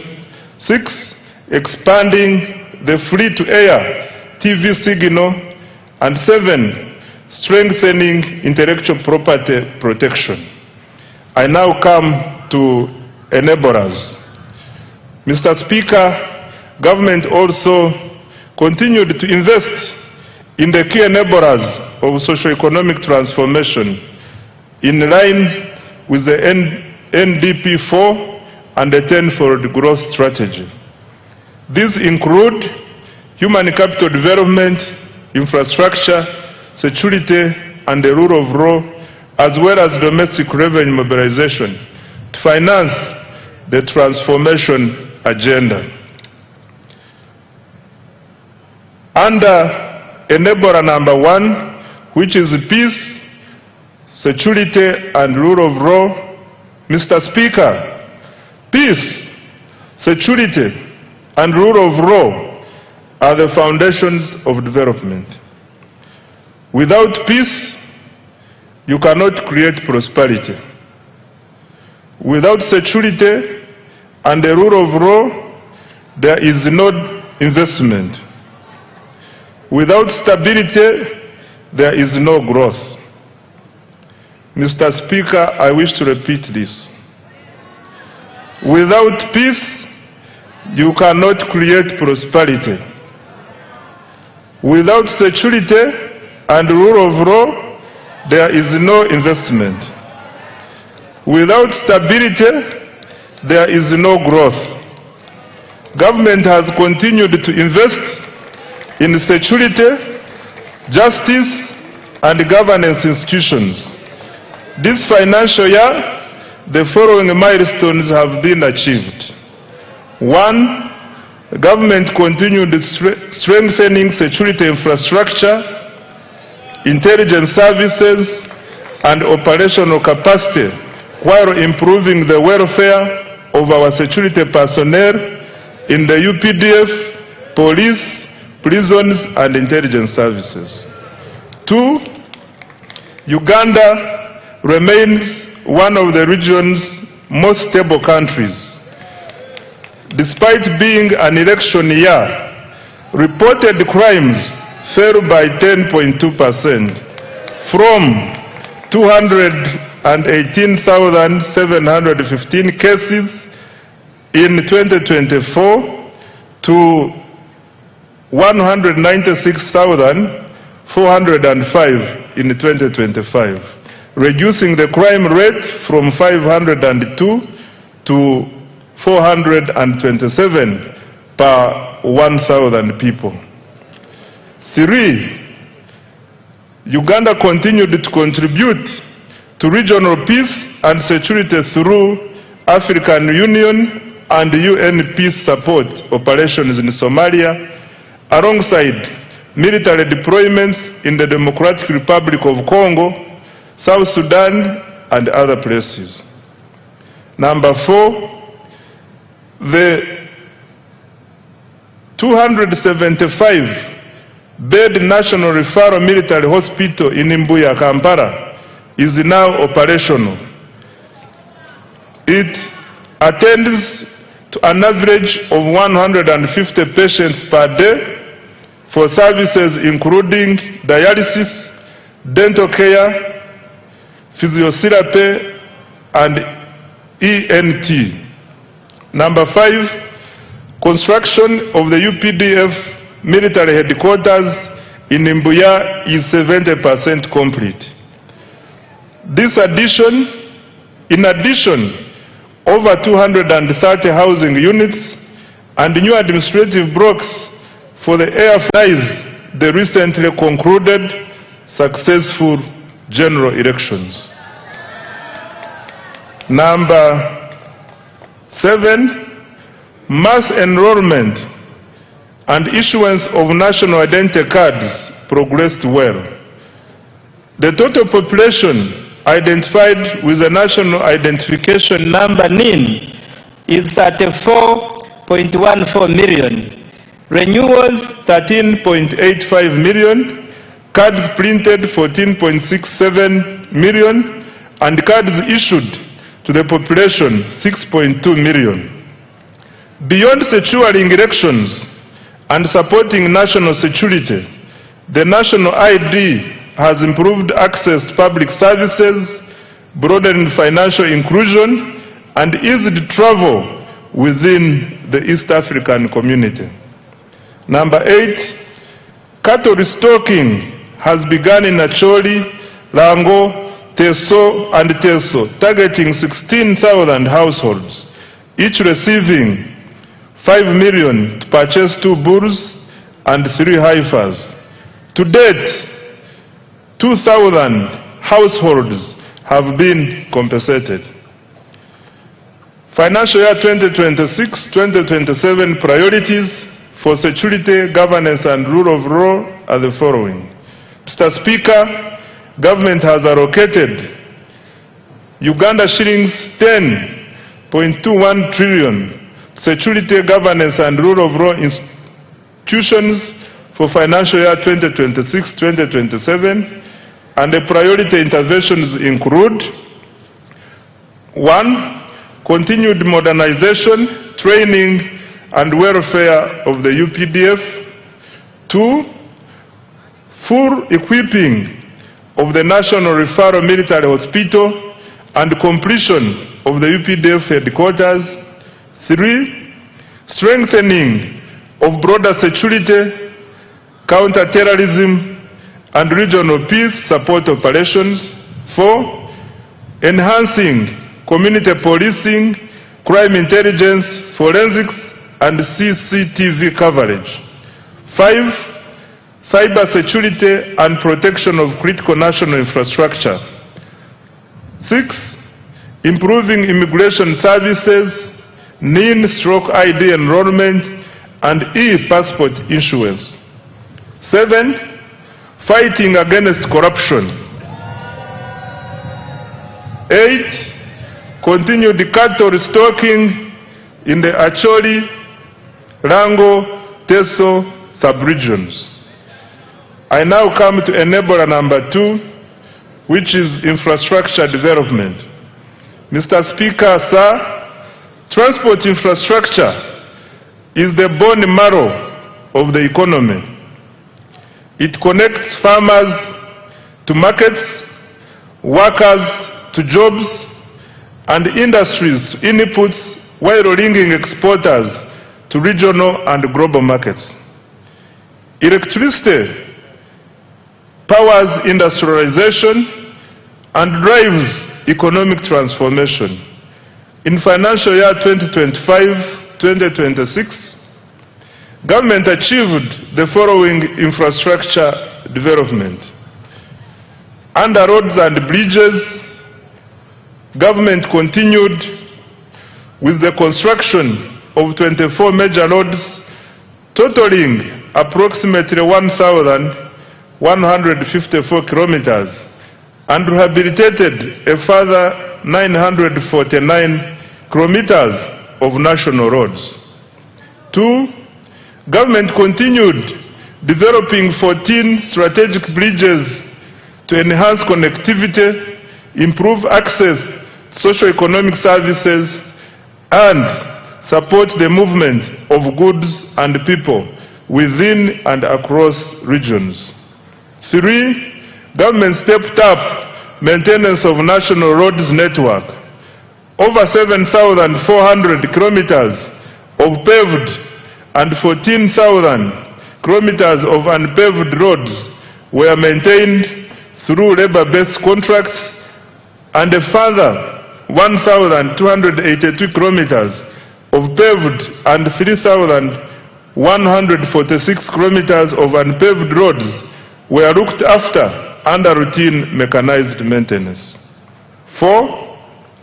Government opened 124 kilometers, graded 175 kilometers, and gravelled 64 kilometers of district and community access roads using the force account. 5. Local governments maintained 2,700 kilometers of district and community access roads, upgraded and maintained 820 kilometers of city and municipal roads, and rehabilitated 120 kilometers of district roads. Under development of Greater Kampala Metropolitan Area infrastructure, Mr. Speaker, government has embarked on revamping road infrastructure in Greater Kampala Metropolitan Area. The target is to upgrade over 600 kilometers in the next 5 years and to maintain all major existing roads. To date, 297 kilometers of roads have been paved, several roads have been rehabilitated and maintained, and 8 major road junctions signaled to improve traffic flow and road safety. Mr. Speaker, Kampala made history as the first city in Africa to be inducted into the international network of 3 cities in the world. Government will continue building on this heritage and global recognition. In this regard, government has prioritized implementation of a clean-up exercise involving restoration of wetlands and green spaces, enforcing integrated physical planning, including pedestrian-friendly roads, enforcing trade order, and restrictions on all forms of pollution, especially noise. I now come to water transport. Mr. Speaker, government has constructed, maintained, and operated 15 ferries to connect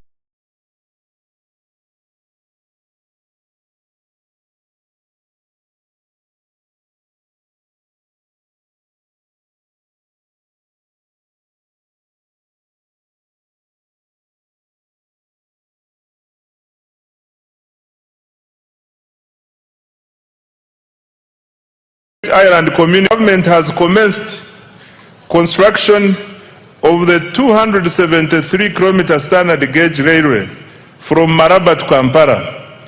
Upon completion, container transport costs from Mombasa to Kampala are projected to fall from about $3,500 to roughly $1,600, and transit time from 5 days to 1 day.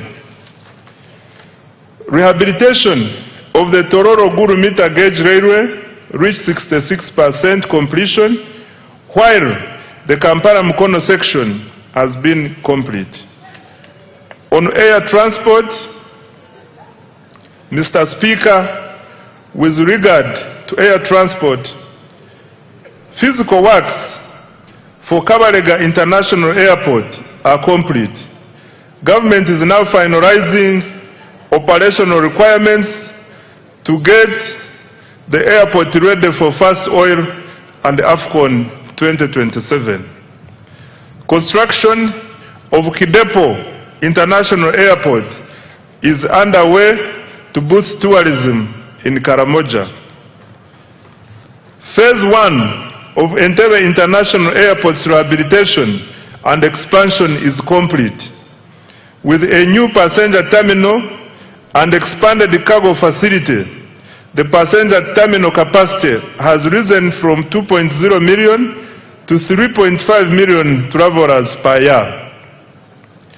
12 regional aerodromes have been maintained to support regional connectivity for tourism and trade.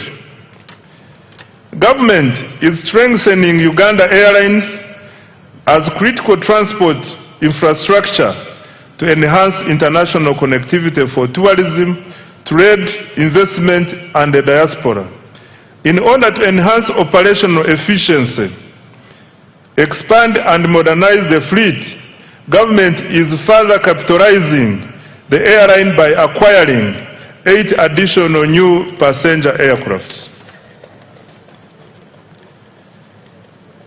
The financial year 2026-2027 priorities for transport are the following.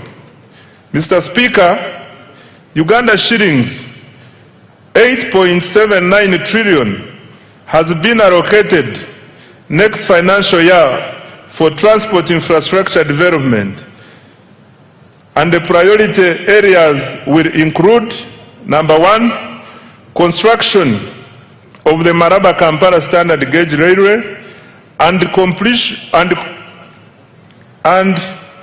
completion of rehabilitation of the meter gauge railway. Number 2, construction, upgrade and maintenance of national, city, district, urban and community access roads. Number 3, construction and maintenance of strategic bridges. 4, development of water transport systems such as ferries and ports. 5, operationalization of Kabalega International Airport and continued upgrade of regional aerodromes. And 6, expansion of the Uganda Airlines. I now come to the energy development. Mr. Speaker, sir, reliable and affordable energy is essential for industrialization and socio-economic transformation. Government continues to invest heavily in electricity generation, transmission, and distribution infrastructure. In financial year 2025-2026, government achieved the following in energy development. 1, continued development of hydro, solar, and other energy projects, alongside preparatory work for future nuclear investments.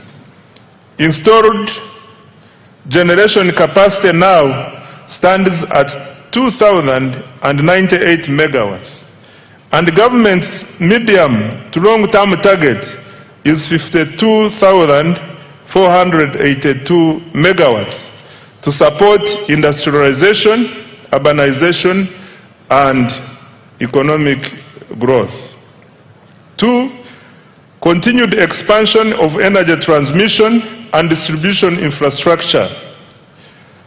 Completed and continued construction of multiple lines, including the Kore-Guru-Nebi-Arua line, 132 kV, the Kampala Metropolitan Transmission Line, 132 kV, including 2 associated mobile substations, Mirama, Kabale, 132 kV, Karuma Tororo, 400 kV, Tororo Resource, 400 kV, Mutundo Entebbe, 132 kV, and Lira Guru Agago, 132 kV. Good progress has also been made on substations serving industrial parks in Mbale, Kapeka, and the Kabarega Petrochemical Industrial Park. 3. The share of households in rural areas connected to grid electricity has nearly doubled in the 3 years, from 6.8% in financial year 2021-22 to 11.4% in financial year 2024-2025. 4. Through Uganda Energy Credit Capitalization Company, government commenced construction of 4 small mini hydro power sites expected to generate 5 megawatts of electricity. These sites will be completed in March 2027 and will provide reliable power to very hard to reach and remote areas. Further, under the Electricity Access Scale-Up project, 419,592 off-grid solar connections have been made countrywide. Financial year 2026-2027 priorities for the energy sector are the following. Mr. Speaker, government has allocated Uganda shillings 2.07 trillion to energy development, and the priority interventions include: 1. Expansion of generation capacity by commencing the 380 megawatt Kiba hydroelectricity plant, a floating solar plant at Isimba, and 500 megawatts of utility scale solar in the Elgon and Acholi regions. 2. Preparatory work for nuclear energy generation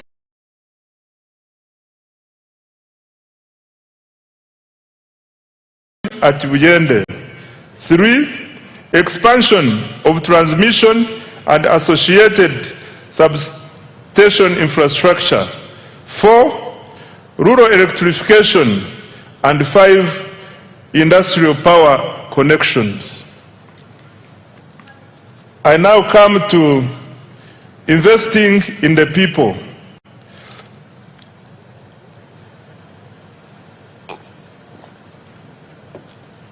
Mr. Speaker, economic transformation is ultimately about people. A healthy, educated, skilled, and productive population is indispensable for sustained growth and shared prosperity. That is why government continues to allocate a large share of the discretionary budget to human capital development, i.e. health, education, water and sanitation, and social protection. During financial year 2025-2026, the following milestones were achieved. Under health, Mr. Speaker, government sustained its policy of progressively increasing investment in essential medicines and health supplies. Accordingly, funding through the national medical stores was increased by Uganda shillings 145.33 billion to Uganda shillings 862.93 billion in financial year 2025-2026. Government will continue to increase domestic financing for essential health commodities with the aim of substantially reducing reliance on donor support. This will guarantee uninterrupted access to essential medicines like antiretroviral medicines, anti-malarial drugs, vaccines, immunization supplies, laboratory commodities, and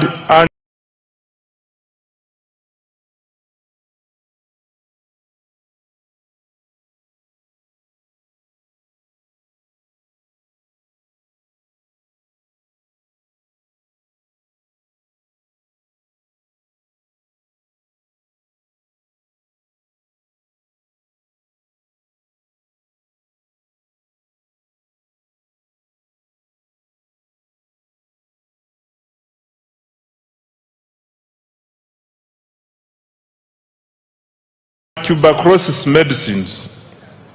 Government continued to modernize healthcare infrastructure and equipment. During the year, 17 regional referral hospitals and 25 general hospitals were equipped with neonatal intensive care units. In addition, 14 regional referral hospitals received CT scan machines. Construction and upgrading of 31 health facilities across Karamoja is ongoing. Government also completed high-capacity medical waste incinerators in Fort Portal, Guru, Mbarara, KCCA, and Lira. Busorwe, Gombe, Kaworo hospitals were also rehabilitated. Right Honorable Speaker, government continued to promote preventive health care through immunization, disease prevention, and nutrition programs. Immunization coverage for children under 1 year reached 94%, while first dose measles, rubella coverage reached 93%. Government also conducted nationwide campaigns against malaria, HIV/AIDS, Ebola, cholera, and yellow fever, and promoted nutrition education for children, pregnant women, the elderly, and other vulnerable groups. Government also continued to expand specialized healthcare services in oncology, cardiology, and other fields, reducing the need for treatment abroad. The Uganda Heart Institute conducted 634 cardiac interventions, including open heart, closed heart, vascular, and catheterization procedures. In April 2026, the Uganda Cancer Institute successfully performed the country's first bone marrow transplant. Mr. Speaker, specialized healthcare services will be further strengthened by ongoing investments. The 250-bed capacity cardiac hospital in Naguru, Kampala is 44% complete and expected to be completed by June 2027. The International Specialized Hospital of Uganda at Lubowa is 75% complete and will be completed in December 2027. Mr. Speaker, I wish to repeat this one. The International Specialized Hospital of Uganda at Lubowa is 75% complete and will be completed in December 2027. The first phase of the Nuclear Medicine Center for the cancer treatment is 95% complete, with radiotherapy and advanced molecular imaging services. Phase 2 of the PET Center is 10% complete. Regional cancer centers in Mbarara, Arua, and Mbale are under construction, while the Guru Center is fully operational. Other achievements in the health sector include: 1. Expansion of the national e-health digital infrastructure to support telemedicine, health information management, medicine tracking, and monitoring of health workers' performance. Number 2, strengthening the national ambulance and emergency care system through the deployment of additional ambulances. Mr. Speaker, the priorities under the health sector for financial year 2026-2027 are the following. Government has allocated Uganda shillings 5.23 trillion for the health sector in financial year 2026-2027. The funding will focus on: number 1, maternal and child health; 2, nutrition improvement; 3, expanded immunization; 4, prevention and treatment of non-communicable diseases; 5, provision of essential medicines; 6, strengthening specialized healthcare services; 7, improving emergency response systems; 8, exploring feasible pathways towards universal health coverage. I now come to water and sanitation. Mr. Speaker, access to clean and safe water remains fundamental to public health, human dignity, and economic productivity. Government has therefore continued investing heavily in water supply and sanitation infrastructure across the country. Access to improved water sources continues to expand, with 71% of households now having access. Coverage stands at 68% in rural areas and 74.5% in urban areas. Mr. Speaker, during financial year 2025-2026, safe water access was extended to 553 villages. Over 200 large solar-powered water and sanitation systems, several public sanitation facilities, and fecal sludge treatment plants were completed in several districts. In addition, a number of urban water systems were expanded. Government has allocated Uganda shillings 1.013 trillion in financial year 2026-2027 to further expand access to safe water and sanitation services across the country. The objective is to ensure universal access to safe water and sanitation services. I now come to education, skills, and sports. Mr. Speaker, education remains the most powerful instrument for social mobility and long-term economic transformation. During the financial year 2025-2026, the following milestones have been achieved in the education sector. 1. In order to expand access to education, government continued financing universal primary education (UPE) and universal secondary education (USE). Approximately 9.52 million learners benefited from UPE, while about 995,116 learners benefited from universal secondary education and universal post-O-level education and training. 2.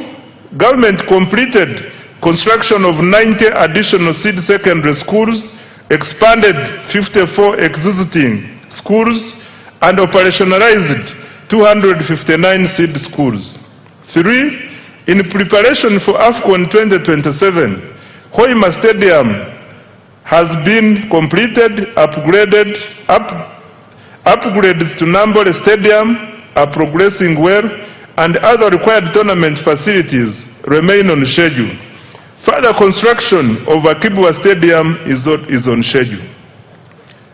Number 4, government has intensified investment in STEM, technical and vocational education, industry-linked skills development, and digital literacy. In financial year 2026-2027, priorities for education, skills, and sports, Mr. Speaker, are the following. Next year, government has allocated Uganda shillings 6.66 trillion to further improve education of Ugandans. Priorities will include: number 1, access to quality UPE and USE. Number 2, strengthening STEM and vocational education. 3, improving teacher welfare and training with emphasis on pre-primary teachers. 4, curriculum reform. 5, strengthening public universities and research institutions. And 6, completing critical sports infrastructure for AFCON 2027. Mr. Speaker, beginning financial year 2026-2027, an additional Uganda shillings 568.65 billion has been allocated to enhance salaries for primary school teachers and arts teachers in secondary schools and BTVET institutions. I now come to social protection and inclusive development. Mr. Speaker, the NRM government has over the years ensured economic growth is inclusive.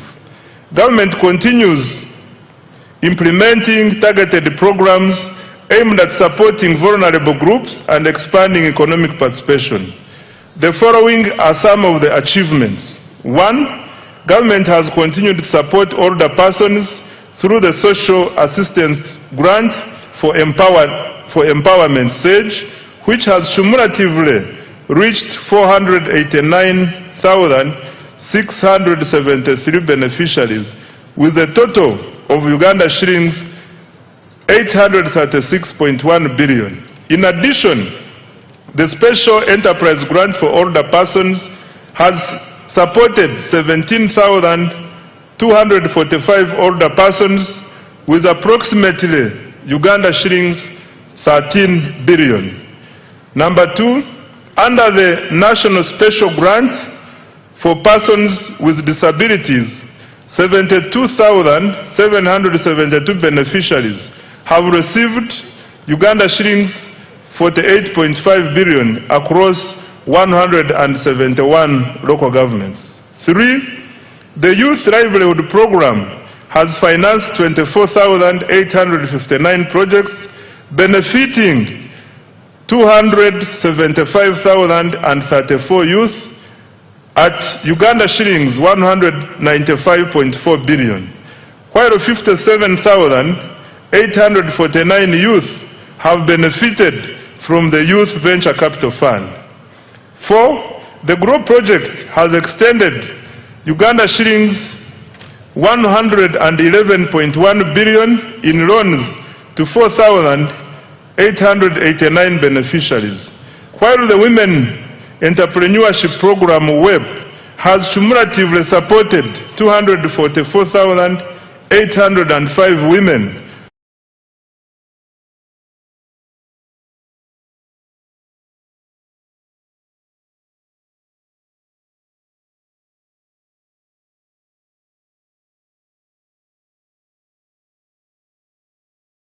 Global AI market is projected to reach $1.770 billion by 2032. Do you have the skills needed to seize this opportunity? Build a rewarding career in AI with the postgraduate program in AI and machine learning, business applications. Take the first step towards AI mastery. Apply now.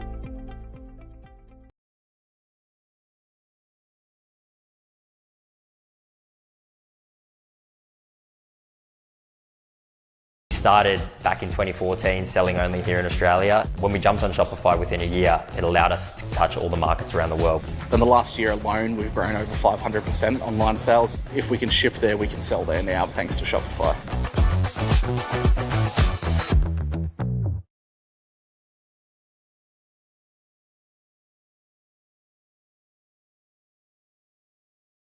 What's really out there? I knew there was something more, something far greater than what I could see. So I kept searching for connection, for meaning. Then, in the middle of my questions, he met me. Jesus, God's Son, a Savior who saw me, who loved me before I ever believed in him. He didn't shame my doubts. He carried them. He didn't point to my failures. He forgave them.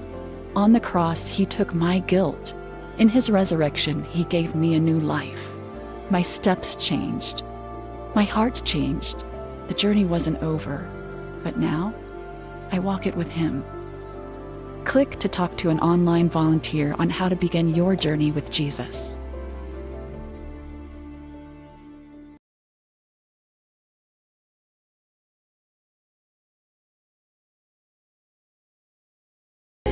Start to flow everywhere the river touches, the life begins to grow. Behold, God is my salvation, I will trust and not be afraid. For the Lord Jehovah is my strength, and the song that has been made out of the wells of salvation.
The wolf also shall dwell with the lamb in the middle of the field, and the leopard shall lie down with the kid.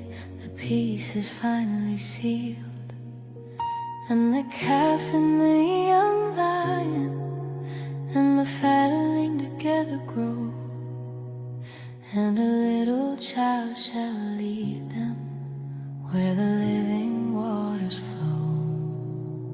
And the cow and the bear shall feed, their young ones shall lie down in the quiet of the forest, far away from every town.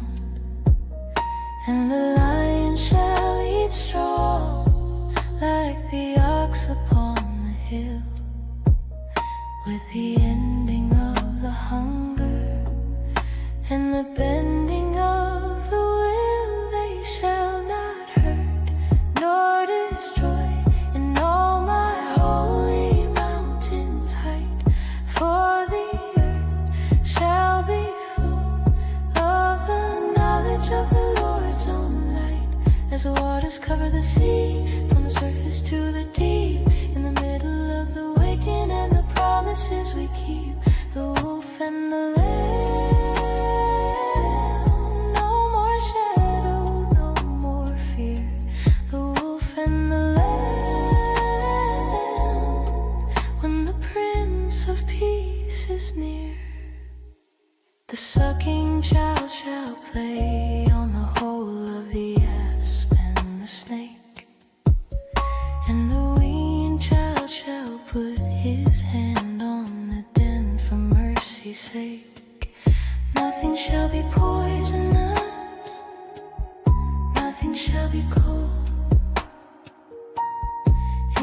restoration of the world that the prophets have foretold.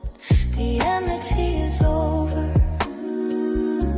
the sting of death is gone.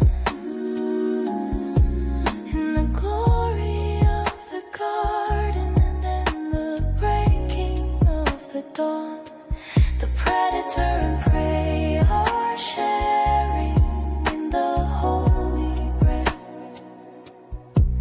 As the ancient word of promise has so beautifully said, it's a vision of the future, it's a memory of the past, a peace that's built on justice and the love that's meant to last. The mountain is rising, the desert starts to sing, welcoming the kingdom and the presence of the King. They shall not hurt nor destroy in all my holy mountains hide, for the earth shall be full of the knowledge of the Lord's own light, the wolf and the lamb.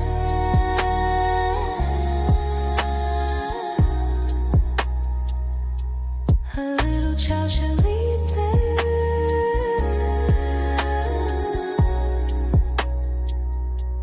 the wolf and the lamb.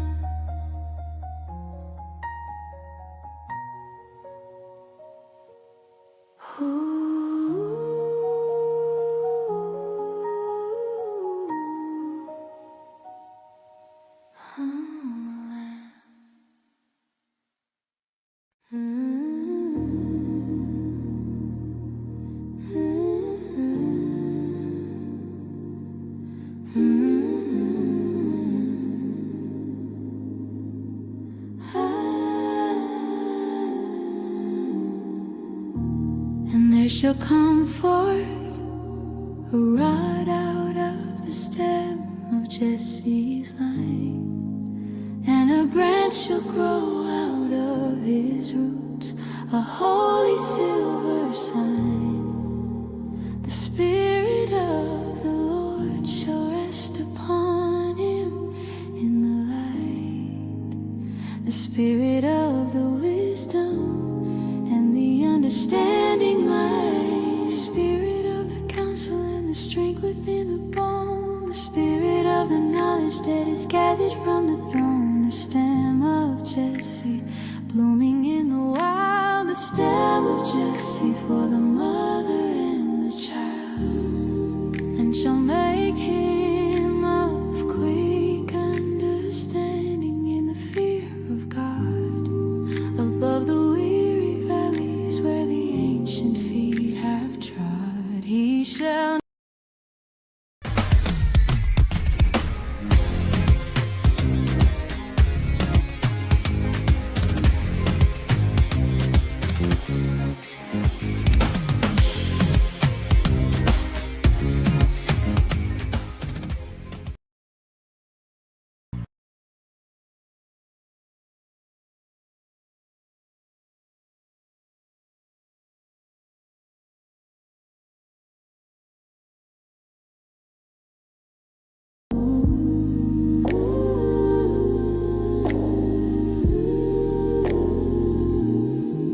righteousness shall be the girdle of his loins and his frame, and faithfulness the girdle of his reins and of his name. And new vibrations humming through the branches of the tree, the music of the restoration and the spirit of the free. The root that once was buried in the dry and thirsty ground has found the hidden water where the life is to be found. And in the day there shall be a root of Jesse standing tall for an ensign of the people behind the silent heavy wall. To it shall the Gentiles seek, and his rest shall be so bright, a pavilion of the mercy and a sanctuary of light.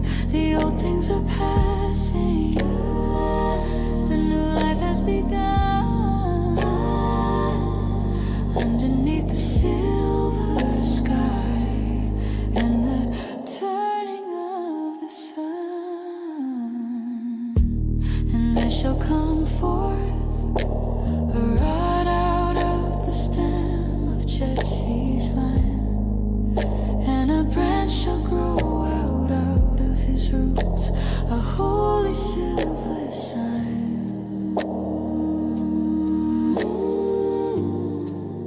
The stem of Jesse,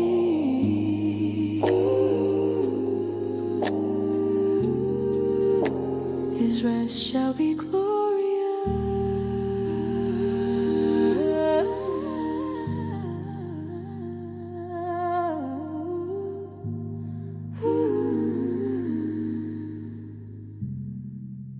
The stem of Jesse.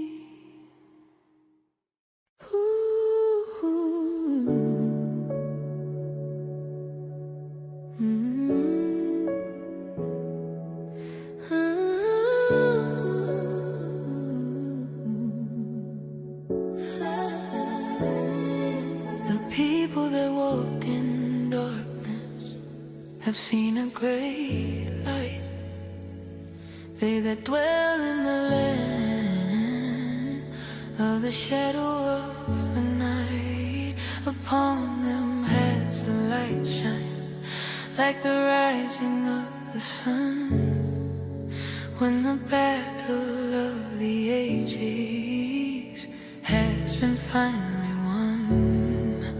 Thou hast multiplied the nation and increased the holy joy, like the breaking of the yoke that the enemies employ. For thou hast broken the staff of the shoulder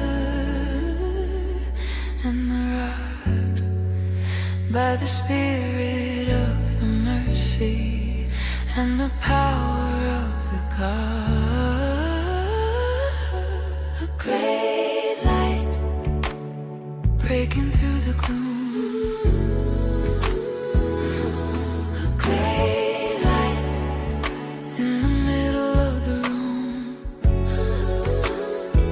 For every battle of the warriors with confused noise and garments rolled in blood, without the spirit and the poise. But this shall be with burning and the fuel of the fire, to satisfy the longing and the heart's one true desire.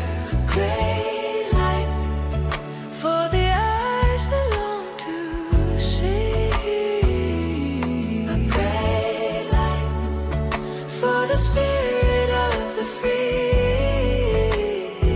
For unto us a child is born, unto us a son is given, and the government shall be upon his shoulders, sent from heaven.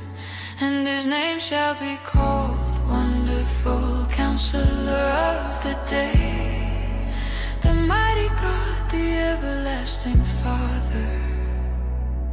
Along the way, the Prince of Peace, of the increase of his government and grace, there shall be no end within every time and every place, upon the throne of David and upon his kingdom's might, to order it with judgment and with justice and with light. From henceforth even forever, the zeal of the Lord of hosts will perform this in the valleys and across the silent coast, not by the power of the sword or the wisdom of the wise, but by the star of promise rising in the eastern skies. A great light breaking through the gloom. A great light in the middle of the room. A great light breaking through the gloom. The Prince of Peace. A great light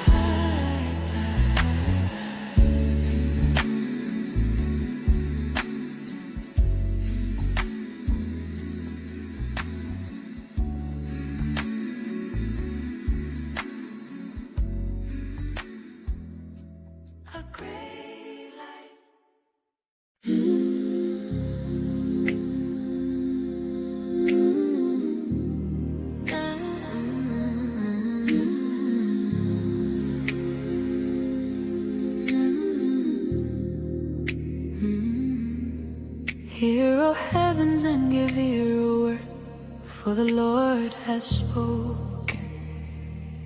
The children I have nourished, their promises are broken. They have rebelled against me, they have turned their back and fled into the city of the shadows, where the vanity is fed. The ox knows his owner, and the ass his master's crib, but Israel does not know.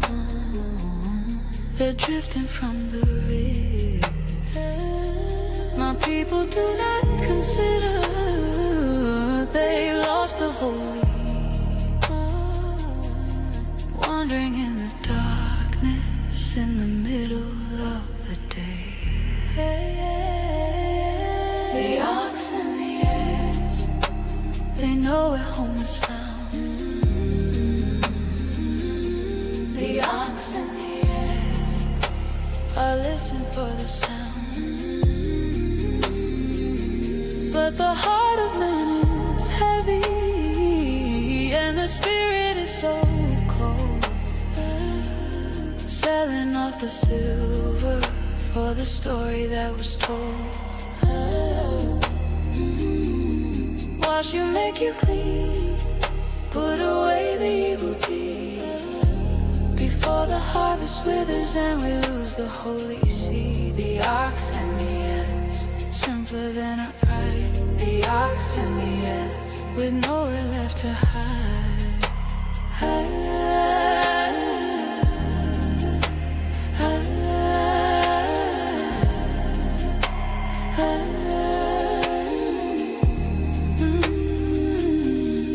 A sinful nation, a people laden with their sin, a seed of evildoers, with the darkness held within. The whole head is sick and the whole heart is faint, from the sole of the foot to the head without restraint. Wounds and bruises and putrefying sores they bear, without the oil of mercy or the answer to the prayer. Your country is desolate, your cities burn with fire, consumed by the strangers and the flames of your desire. Come now and let us reason together, says the Lord. Put away the bitterness and put away the sword. Though your sins be as scarlet, they shall be as white as snow. Though they be red like crimson, like the wool they're gonna glow. The ox and the ass, they know where home is found. The ox and the ass, I listen for the sound. The ox and the ass,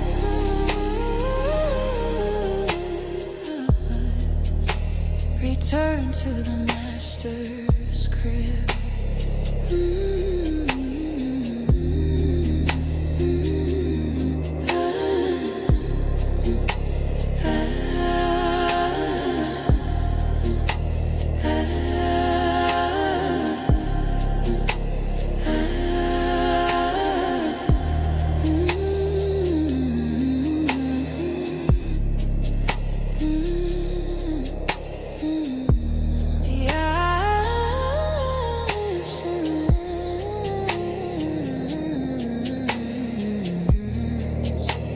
Return to the master's crib. The ox and the ass,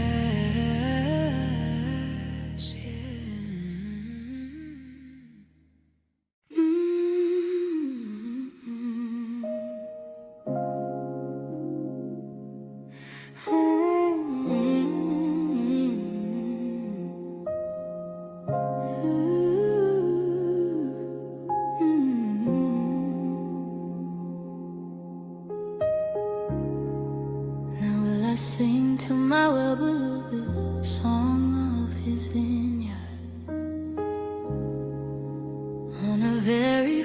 beautiful hill where the labor was so hard. He fenced it and he gathered out the stones with his own hand and planted it where the choices line across the golden land. He built a tower in the midst of it and made a wine press too, waiting for the harvest and the things that it would do.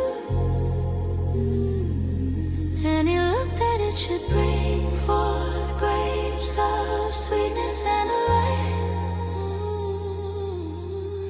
but it brought forth wild grapes in the middle of the night. The song of the vineyard, what could have been done more to the garden of the Spirit and the closing of the door. I look for judgment, but behold oppression and the cry. I look for righteousness beneath the silver of the sky. And now I will tell you what I'll do to my vineyard today. I will take away the hedge and let the shadows have their way. The song of the vineyard, a melody of grief.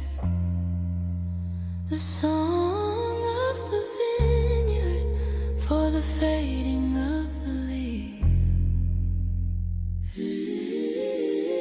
I will lay it waste, it shall not be pruned or even digged, but there shall come up briars in the thorns that we have rigged. I will also command the clouds that they rain no rain upon it, like a silent music or a dark and lonely sonnet. For the vineyard of the Lord of hosts is the house of Israel's name, and the men of Judah are his pleasant plant of holy flame. But the fruit was bitter, and the wine was turned to gall behind the heavy shadows of the silent, broken wall.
$8 trillion from the revised budget of Uganda shillings 81.61 trillion for financial year 2025-2026.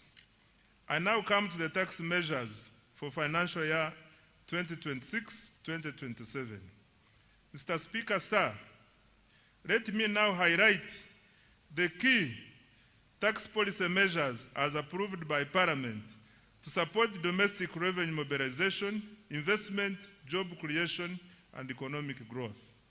Under income tax, Mr. Speaker, Parliament approved the following income tax measures. 1, extension of income tax exemption for Bujagali Energy Limited until 2032, support affordable electricity tariffs at an estimated revenue cost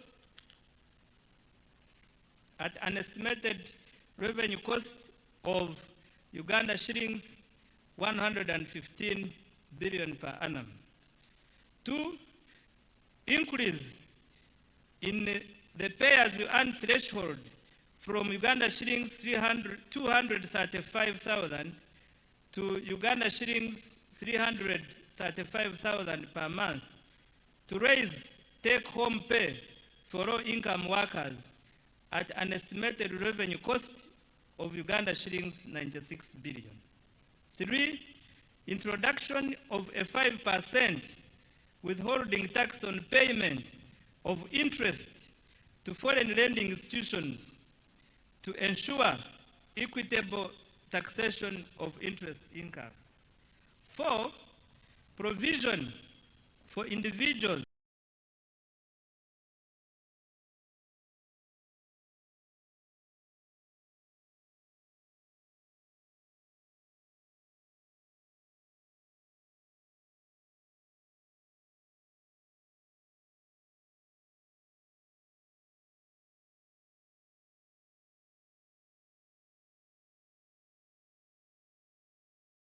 to file and pay rental income tax monthly to improve voluntary compliance and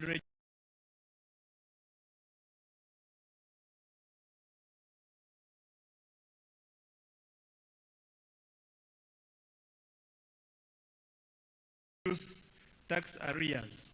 5, introduction of a tax holiday for developers of hotels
and other ultra-luxury tourism facilities, investing at least United States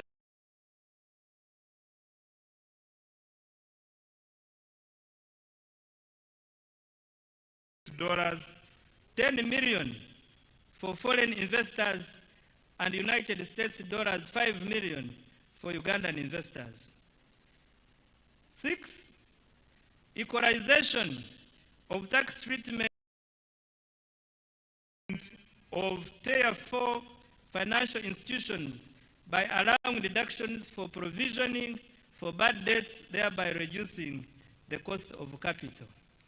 Under value-added tax VAT, Mr. Speaker, Parliament approved the following VAT measures. 1, increase in the annual VAT threshold from Uganda shillings 150 million to Uganda shillings 300 million to ease compliance for small businesses and improve tax administration efficiency. This measure is projected to generate Uganda shillings 349 billion. 2. Extension of VAT deferment to inputs used in iron ore processing to support mineral value addition and industrialization. Under excise duty, Mr. Speaker, Parliament approved the following excise duty measures. 1. Increase in excise duty on diesel and petrol by Uganda shillings 200 per litre to generate Uganda shillings 450 billion in revenue. 2. Increase in excise duties on selected products as follows. 1. Alcoholic drinks like Uganda Waraji, Black Label, Cognat, and Amarula from Uganda shillings 1,700 to Uganda shillings 3,500 per litre to generate Uganda shillings 85 billion. 2. Motorcycles at first registration from Uganda shillings 200,000 to Uganda shillings 500,000 to generate 26 billion. 3. Single-use plastics from 2.5% or $70 per ton to 25% or $1,500 per ton, protects the environment and raise 10 billion. 4. Cooking oil from Uganda shillings 200 to Uganda shillings 400 per litre to generate 25 billion. 5. Cement from Uganda shillings 500 to Uganda shillings 750 per 50 kilograms per bag to generate 15 billion. And 6. Sugar from Uganda shillings 100 to Uganda shillings 200 per kilogram to generate 25 billion. Introduction of excise duty on selected products as follows. 1. Locally manufactured paints and varnishes at 3% or shillings 50 per litre or kilogram, whichever is higher, and imported paints and varnishes at 10% or Uganda shillings 2,000 per litre, whichever is higher, to generate 24 billion. And cooking fat at shillings 500 per litre or kilogram to generate 15 billion. On stamp duty, Mr. Speaker, a modest stamp duty has been introduced on the first registration and transfer of motor vehicles and motorcycles as follows. A land of opportunity and promise.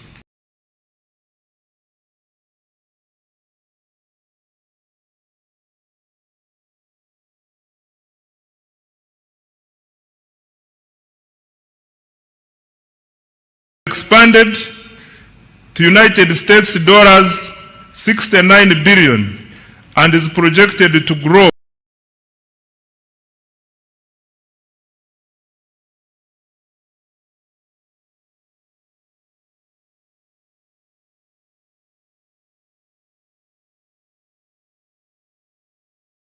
Rates driven by strong export performance, fast oil, and sustained wealth creation.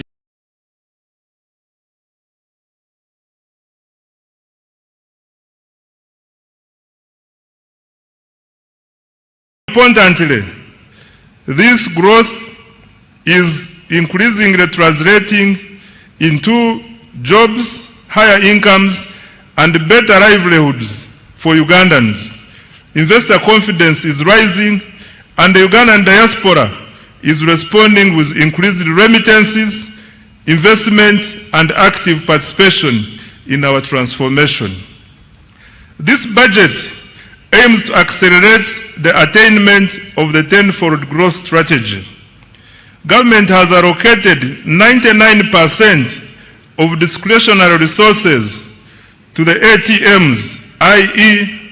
agro-industrialization, tourism development, mineral-based industrialization, and science, technology, and innovation, and their key enablers. This budget prioritizes production, productivity, value addition, exports, and job creation. I invite the private sector to take full advantage of these opportunities to create wealth. The budget launches Uganda into the Chisanja No More Sleep. The budget launches Uganda into the Chisanja No More Sleep. Every Ugandan must actively engage in wealth creation, and every leader must be accountable for transforming households and communities. I want to repeat this. The budget launches Uganda into the Chisanja No More Sleep.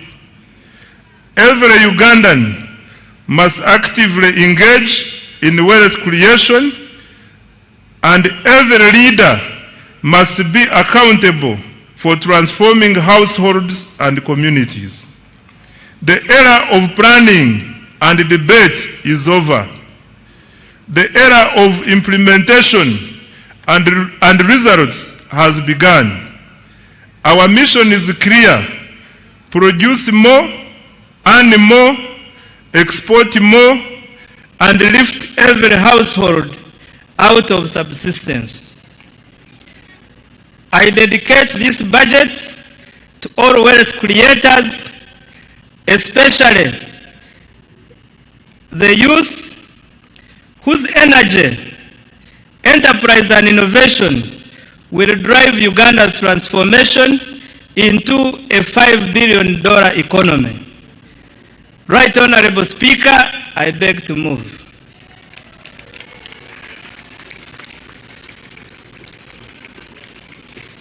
Thank you very, very much. I was wondering what you were drinking.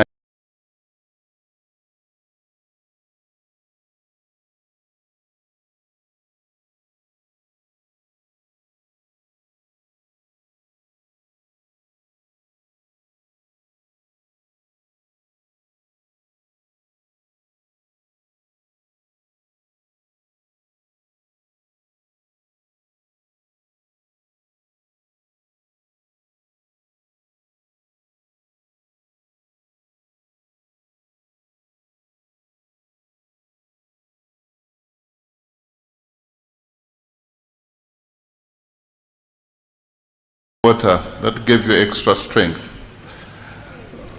Thank you very much. Make the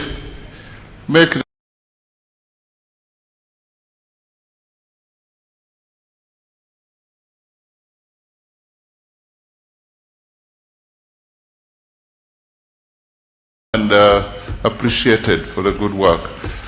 Thank you, Honorable Minister, and by extension, His Excellency the President, for your clear delivery of the budget speech for the 2026-2027. As I'm made aware already that every member of Parliament has a text, has the budget speech already. I urge you to take note of the government's budgetary priorities and related matters for the coming financial year. This will greatly inform our legislative oversight. Honorable Minister, thank you once again. I didn't know you could stand for that long. Item number 7, remarks by His Excellency the President. Honorable members and distinguished guests, I now take this singular honor to invite His Excellency the President to make his remarks, to take us through the budget speech. Your Excellency, we don't take your being here for granted. You're welcome.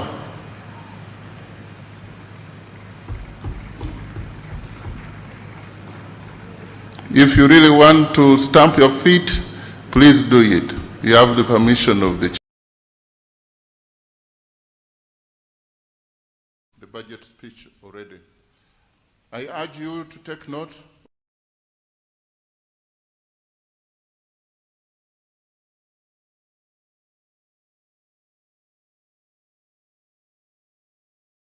Budgetary priorities and related matters for the coming financial year.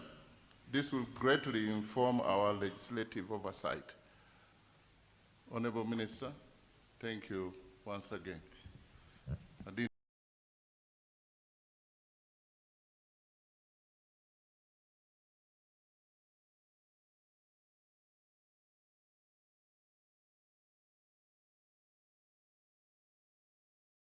For that long. Item number 7, remarks by His Excellency the President. Honorable members and distinguished guests, I now take this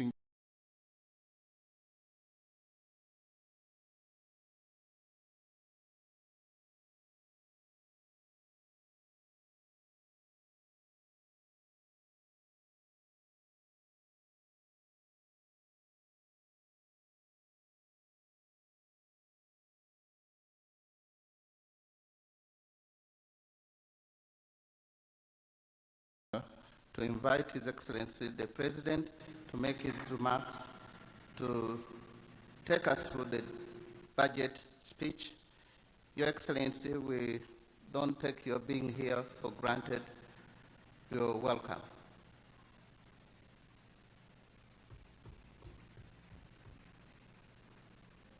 If you really want to stamp your feet, please do it. You have the permission of the chair, of the speaker. Thank you. Her Excellency the Vice President, thank you so much.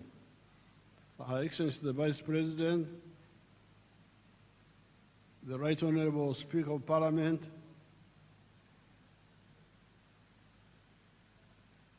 all the other political and state leaders, the religious leaders, the cultural leaders, members of the diplomatic corps, and all Ugandans. You have heard how the economy is performing well, in spite of many problems in the world. The economy is performing well because Uganda is a very rich country. We've got a lot of potential. I saw one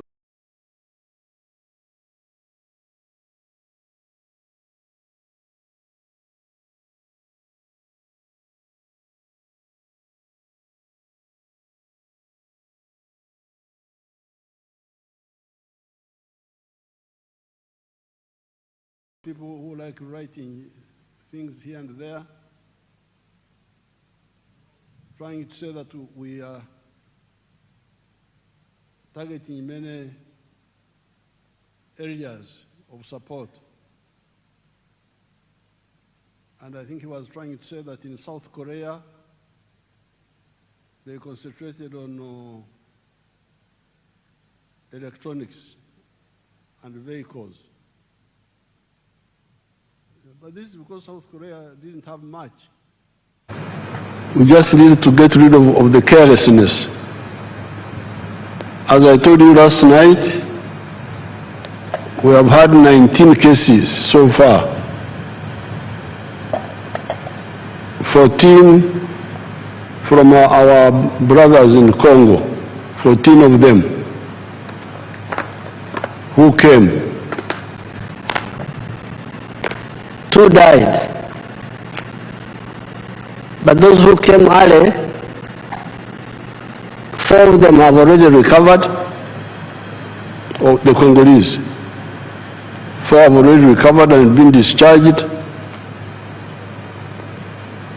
The others are also recovering. They are not, our people think no more of them will die. And the 2 people who died were the Congolese from the 14.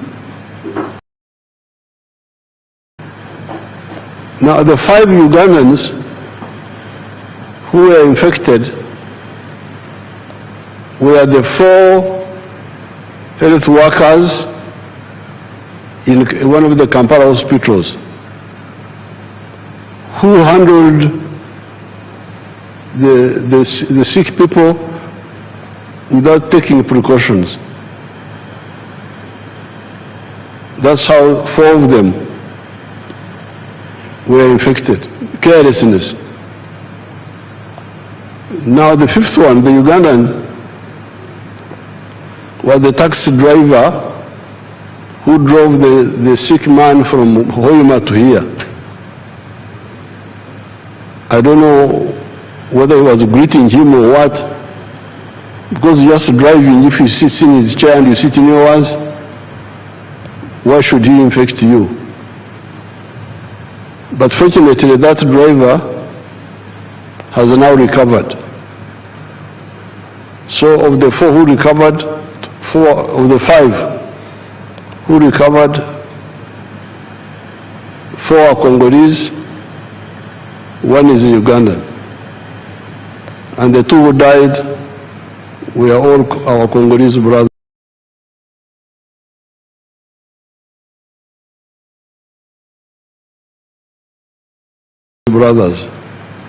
So, and in the last 5 days,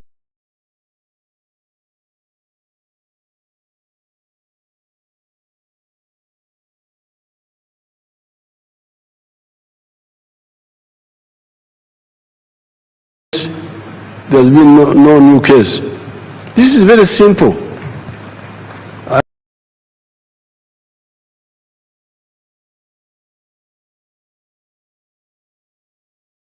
Really, I don't like people who don't take life seriously.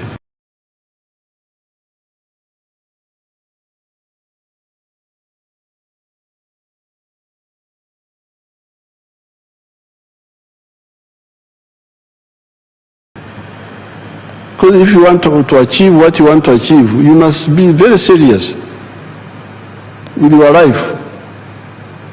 And part of life is health. If you have good health, you can be able to do what you want to do.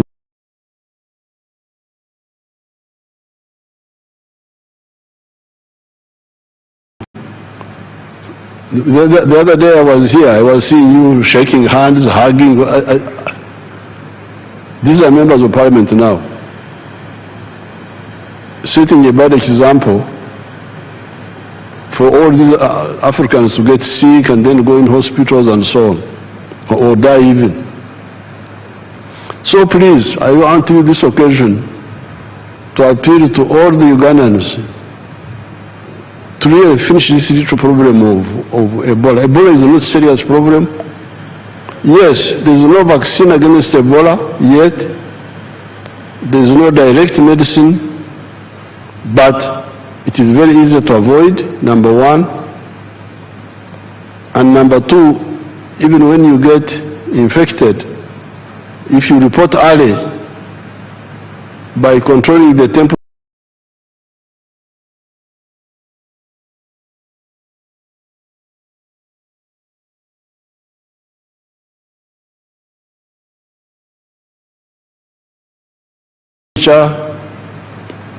by controlling the rehydration,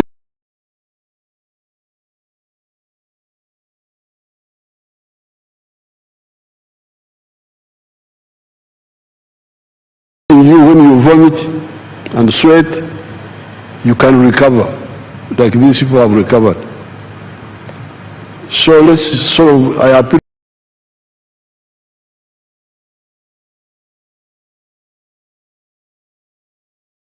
to Uganda to solve this little problem. Our brothers and sisters and brothers, strategic is when you plan to solve a problem from A to Z, the whole problem.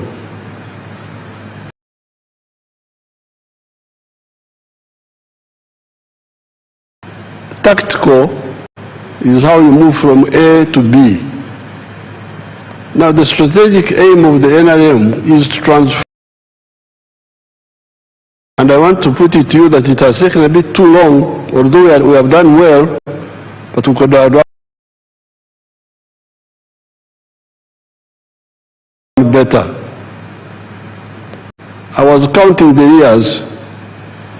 It is now 132 years since the British came here. 132 years. The British came here in 1894 when they introduced their government here. Europe had started modernization. Capitalism had started. The money economy we are talking about had started.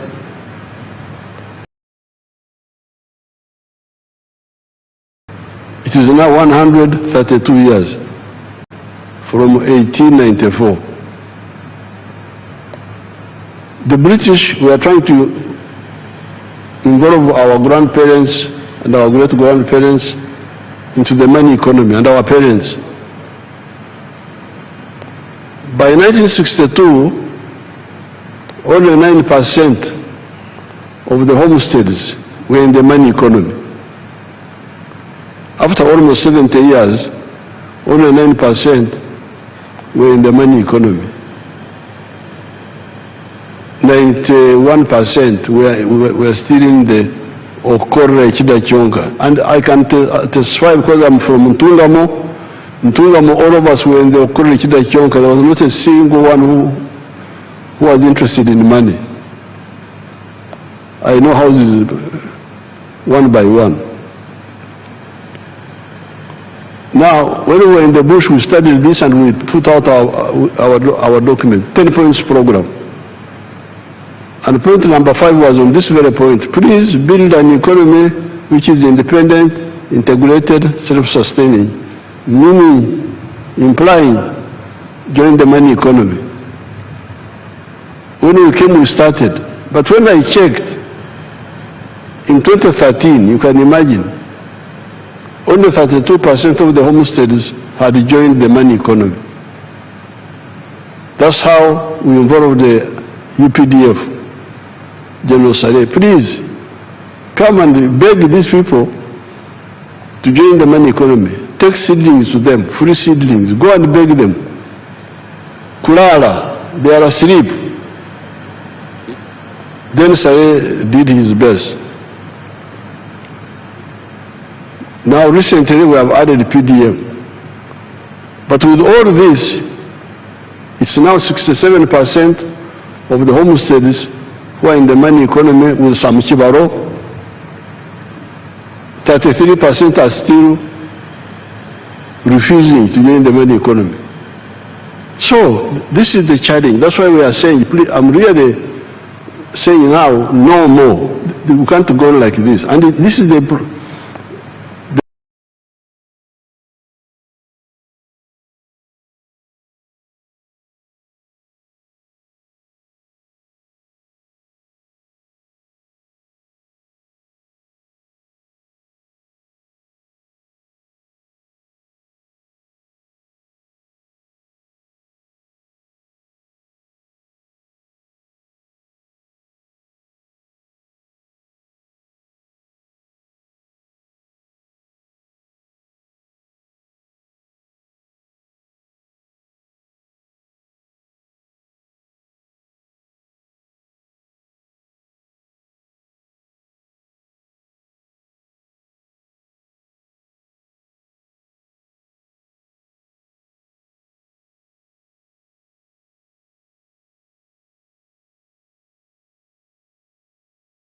work of the leaders. The leaders, the Banyankole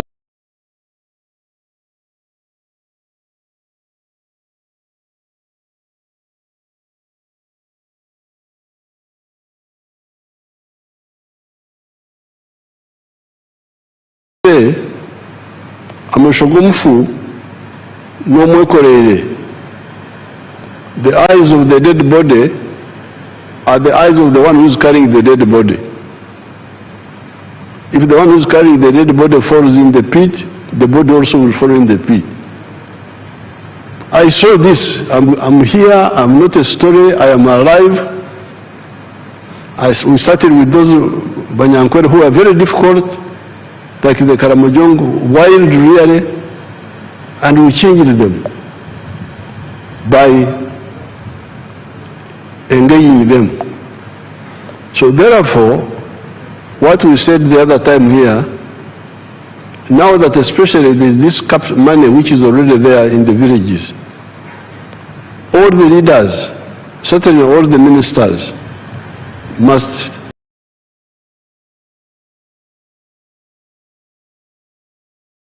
take the lead in checking parish by parish what is happening, to make sure that all these people stop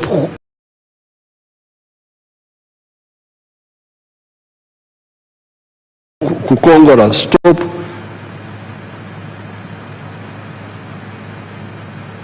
cheating us. We work, they don't work. They are there, but they want services.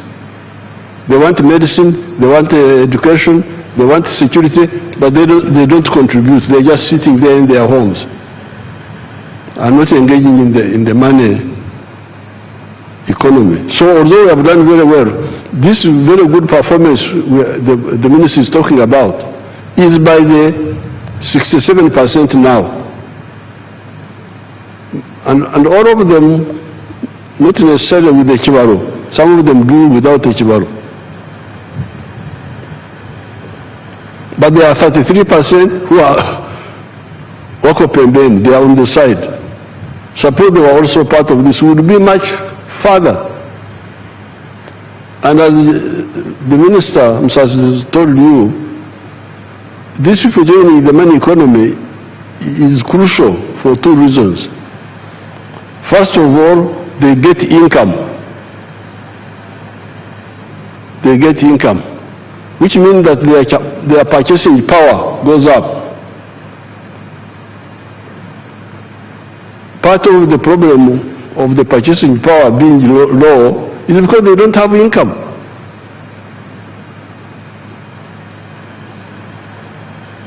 I am a wealth creator. I produce milk. But if you look at the figures, the production of milk is now as I was telling you the other day, 5.4 billion liters. But the internal consumption here is only 800 million liters. So that's why you hear we say there's too much milk in Uganda, we must export. But this is an artificial situation.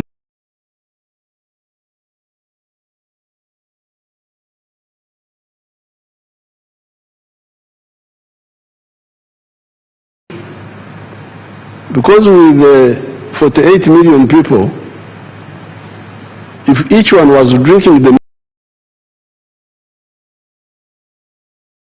milk he's supposed to drink, 210 liters per year, so to keep mouth in your teeth, you keep your bones, we would need 9.6 billion liters of milk. What we are producing now will not be enough. So we are saying there is surplus milk because there is underconsumption. Why is there underconsumption? Because people have no money. They can't buy. The per capita consumption now of milk is now 6 liters. 1/3 of what a human body needs. But this has gone up because in 1986 it was 18 liters. You can imagine. That's why people have no teeth in their mouth because there is no. The teeth have gone out because they don't have enough calcium. So therefore, this budget is no more Kongora. No more Kongora. No Kongora is when you work hard and others just lean on the hoe in the village. No more kulala. As you heard, the big budget, part of the budget is on infrastructure, on the roads, the railway, the pipeline, the airports, the waterways, electricity, irrigation. These are all, as the minister was saying, enablers to enable production to be done cost effectively, low cost of doing business in Uganda. Now, then the other challenge is on the service delivery. Again, that's where you, the leaders, must come in. Because medical care, Health Center 3, is in every sub-county. These sub-counties are in Uganda. They are not in Congo, they are not in Kenya, they are here.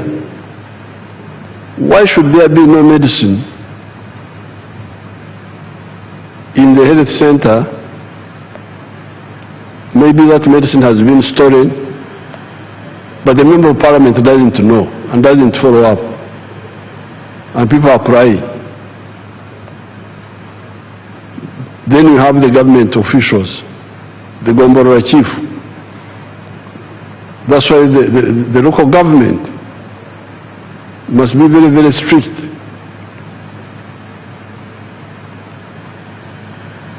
The Gomboro chiefs, what are they doing? The GISO, there is somebody called the GISO. Have you heard of somebody called the GISO? He's also there. Drugs are being stolen, GISO is there. This is what I can no longer tolerate. The people of Uganda have given me authority a number of times now. I would have to, in the past I was a bit hesitant because I was saying maybe, especially for capital, there was no capital which was being given. But now the capital is there, PDM being stolen. During the elections, I was disturbing the former Minister of Local Government, Majezi, ringing him. I got campaign in Maracha. Instead of campaigning, people are saying, they have stolen our PDM money. I go from campaign now to, it becomes like a PDM tour. In Maracha, complaining. Then I ring Majezi, please Majezi, come. Maracha, people are I don't even know what happened there. Buko, I was in Buko. Or was it Kwen? I think it was Kwen. Same problem. Here in Kampala, Kawempe, Buambo, where PDM money was being stolen. What is the member of parliament doing? Even the opposition ones, the ones of the NRM, I will struggle with them. But even the opposition ones, as long as you are getting allowance from parliament,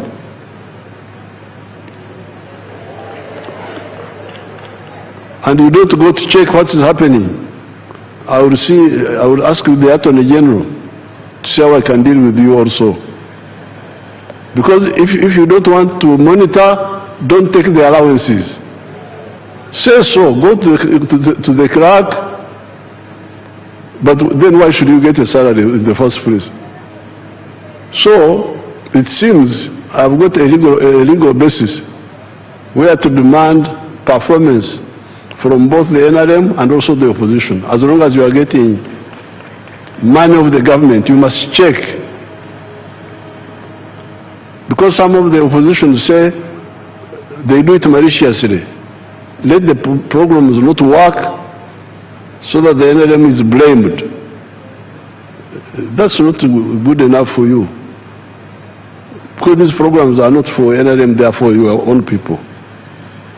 So therefore, this service delivery, the drugs in the health centers, the justice, corruption, security, law and order, the infrastructure of leadership is there. Member of Parliament for every constituency, LC3 for every sub-county, those are paid. The ones who are not paid, I don't blame them so much. The LC2 is not paid, so I don't have to blame him. But the LC3, the Member of Parliament, the councillors, these are all paid people. They must monitor, and then the government people must monitor. And local government must monitor them, the chief administrative officer. That's why I put in local government some people that people have been saying they are cantankerous, quarrelsome, like Barugahara and Namere. Namere is famous for quarreling, so you go and quarrel with them.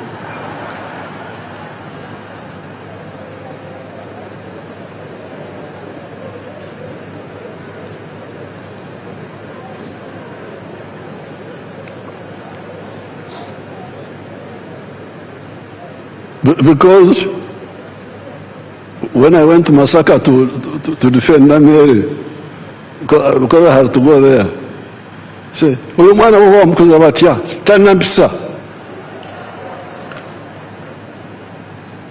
I said that if the lack of Mpisa is to, because in Uganda, if you say a thief, and you say you are a thief, turn Mpisa. They say you should have kept quiet, the Mpisa. This is how you are going to destroy the country. So, please, both for economy, but also for service delivery, the leaders must do their work. Fortunately, we are going to get, apart from this money which Musasi is getting from all those taxes, we are going to get also the oil money. The government will be getting an extra $1.5 billion per year as its share of the government money. Now I'll discuss with you how to save this money first of all, to create a sovereign fund so that it can earn money, because that's how some countries like Norway have used their money very well. Instead of using it to buy perfumes and so on,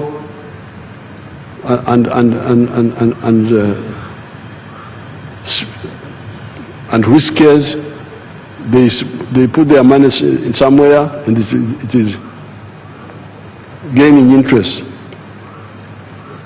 But we need to use some of it to do the crucial infrastructure, like the railway.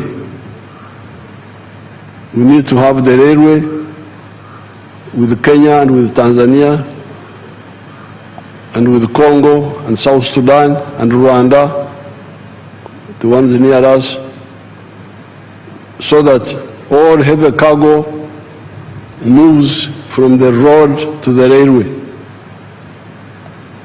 Then the petroleum products move from the road to the pipeline. That will leave only the light cargo and passengers on the road. And the economics there, you had Musasi telling you that it will bring down the cost of transport, of cargo, from 3,000 something to something much less. I'm saying all this so that we harmonize and don't have to waste time arguing, because sometimes we waste time. So, we have done well, but we can do much better. Uganda is a very rich country. Now finally, I'll get time and talk about the environment and the trade order, where we had to remove some of our people from the roadsides and all that chaos which was here. I want to really you people to support this. Don't go on with the cheap politics of misleading our people. Because a country is like a human body. This human body has got many systems which must work in the way God designed them. Breathing, you breathe. There is a whole system, how you breathe. Blood circulation, there is a whole system of how the blood circulates. Seeing, there is a whole system how you see. Hearing, there is a whole system of how you hear. Each system is separate but coordinated by the command post, the brain. Eating, the whole system. Diverse, specialized, but coordinated. Now you cannot say that because I want to eat, I put the food in the ear. I put food in the ear that I want to put food in the ear. Or in the nose. No, the nose is not for food. Sometimes when you are in the hospital in a bad situation, they can pass for sometimes some of the food through the nose. But you can't stay like that for long.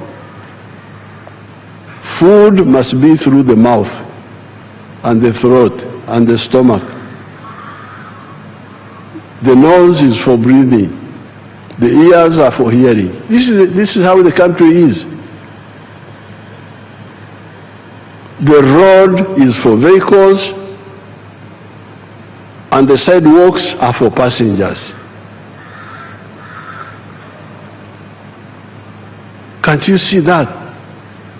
The road is for vehicles and motorcycles. The sidewalks are for passengers. The market, if you want to sell, you sell in a shop or a market or a supermarket. But you now say, no, I want to sell on the roadside. Really, this is not for that. This is for walking. Then you get people supporting that they are politicians. Really sickening. The swamp is for water. Swamp is for water. It is not for Amayuni, not for Rumonde, not for Malkwang, no. It is for water. It's for water. And that swamp is a savior. We are here, we have been here for 4.5 million years.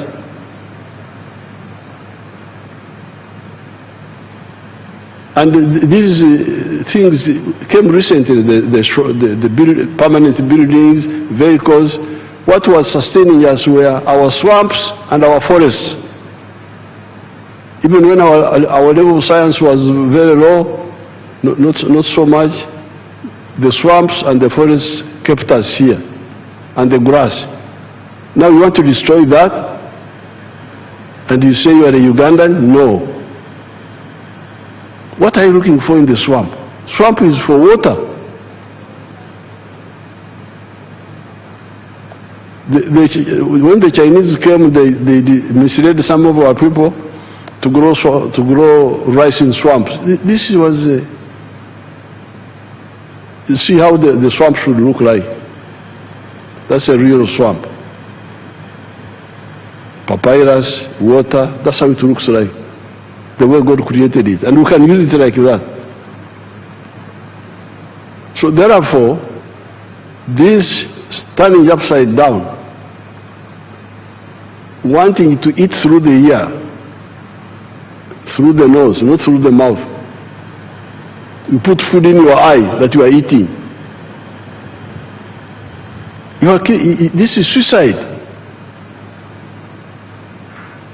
Even this Ebola you are talking about, where why didn't we have Ebola in the past? I had never heard of Ebola. We had other diseases, but we have never had, historically, I've never had, except recently.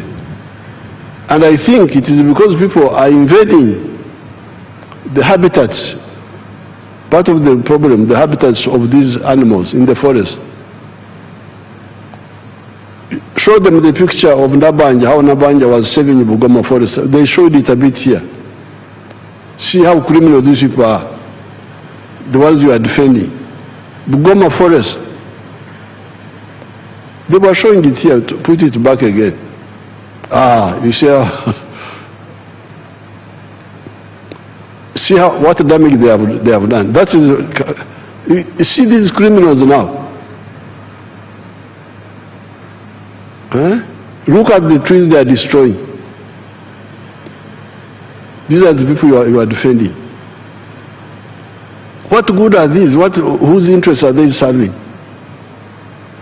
These are enemies of Uganda. But I will get time and write something on that. So for now, please let all the political leaders take the lead in getting our 33% of the people who are outside the money economy to join the money economy, do so with the Chibaro, then we deal with the others, value addition and so on, like the minister was saying. I thank you and I wish you good luck.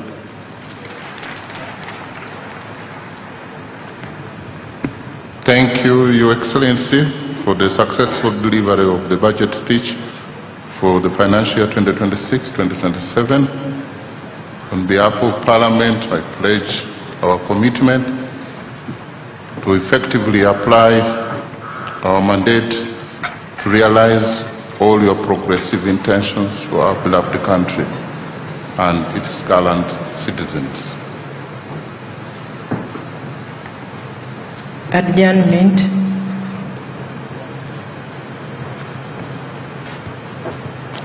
I once again want to thank you, Your Excellency, and all dignitaries for gracing this year's budget speech. I pray, may God bless you all, may God bless Uganda. Honorable members, the House is adjourned to Tuesday, 30th June 2026. The anthems.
Thank you.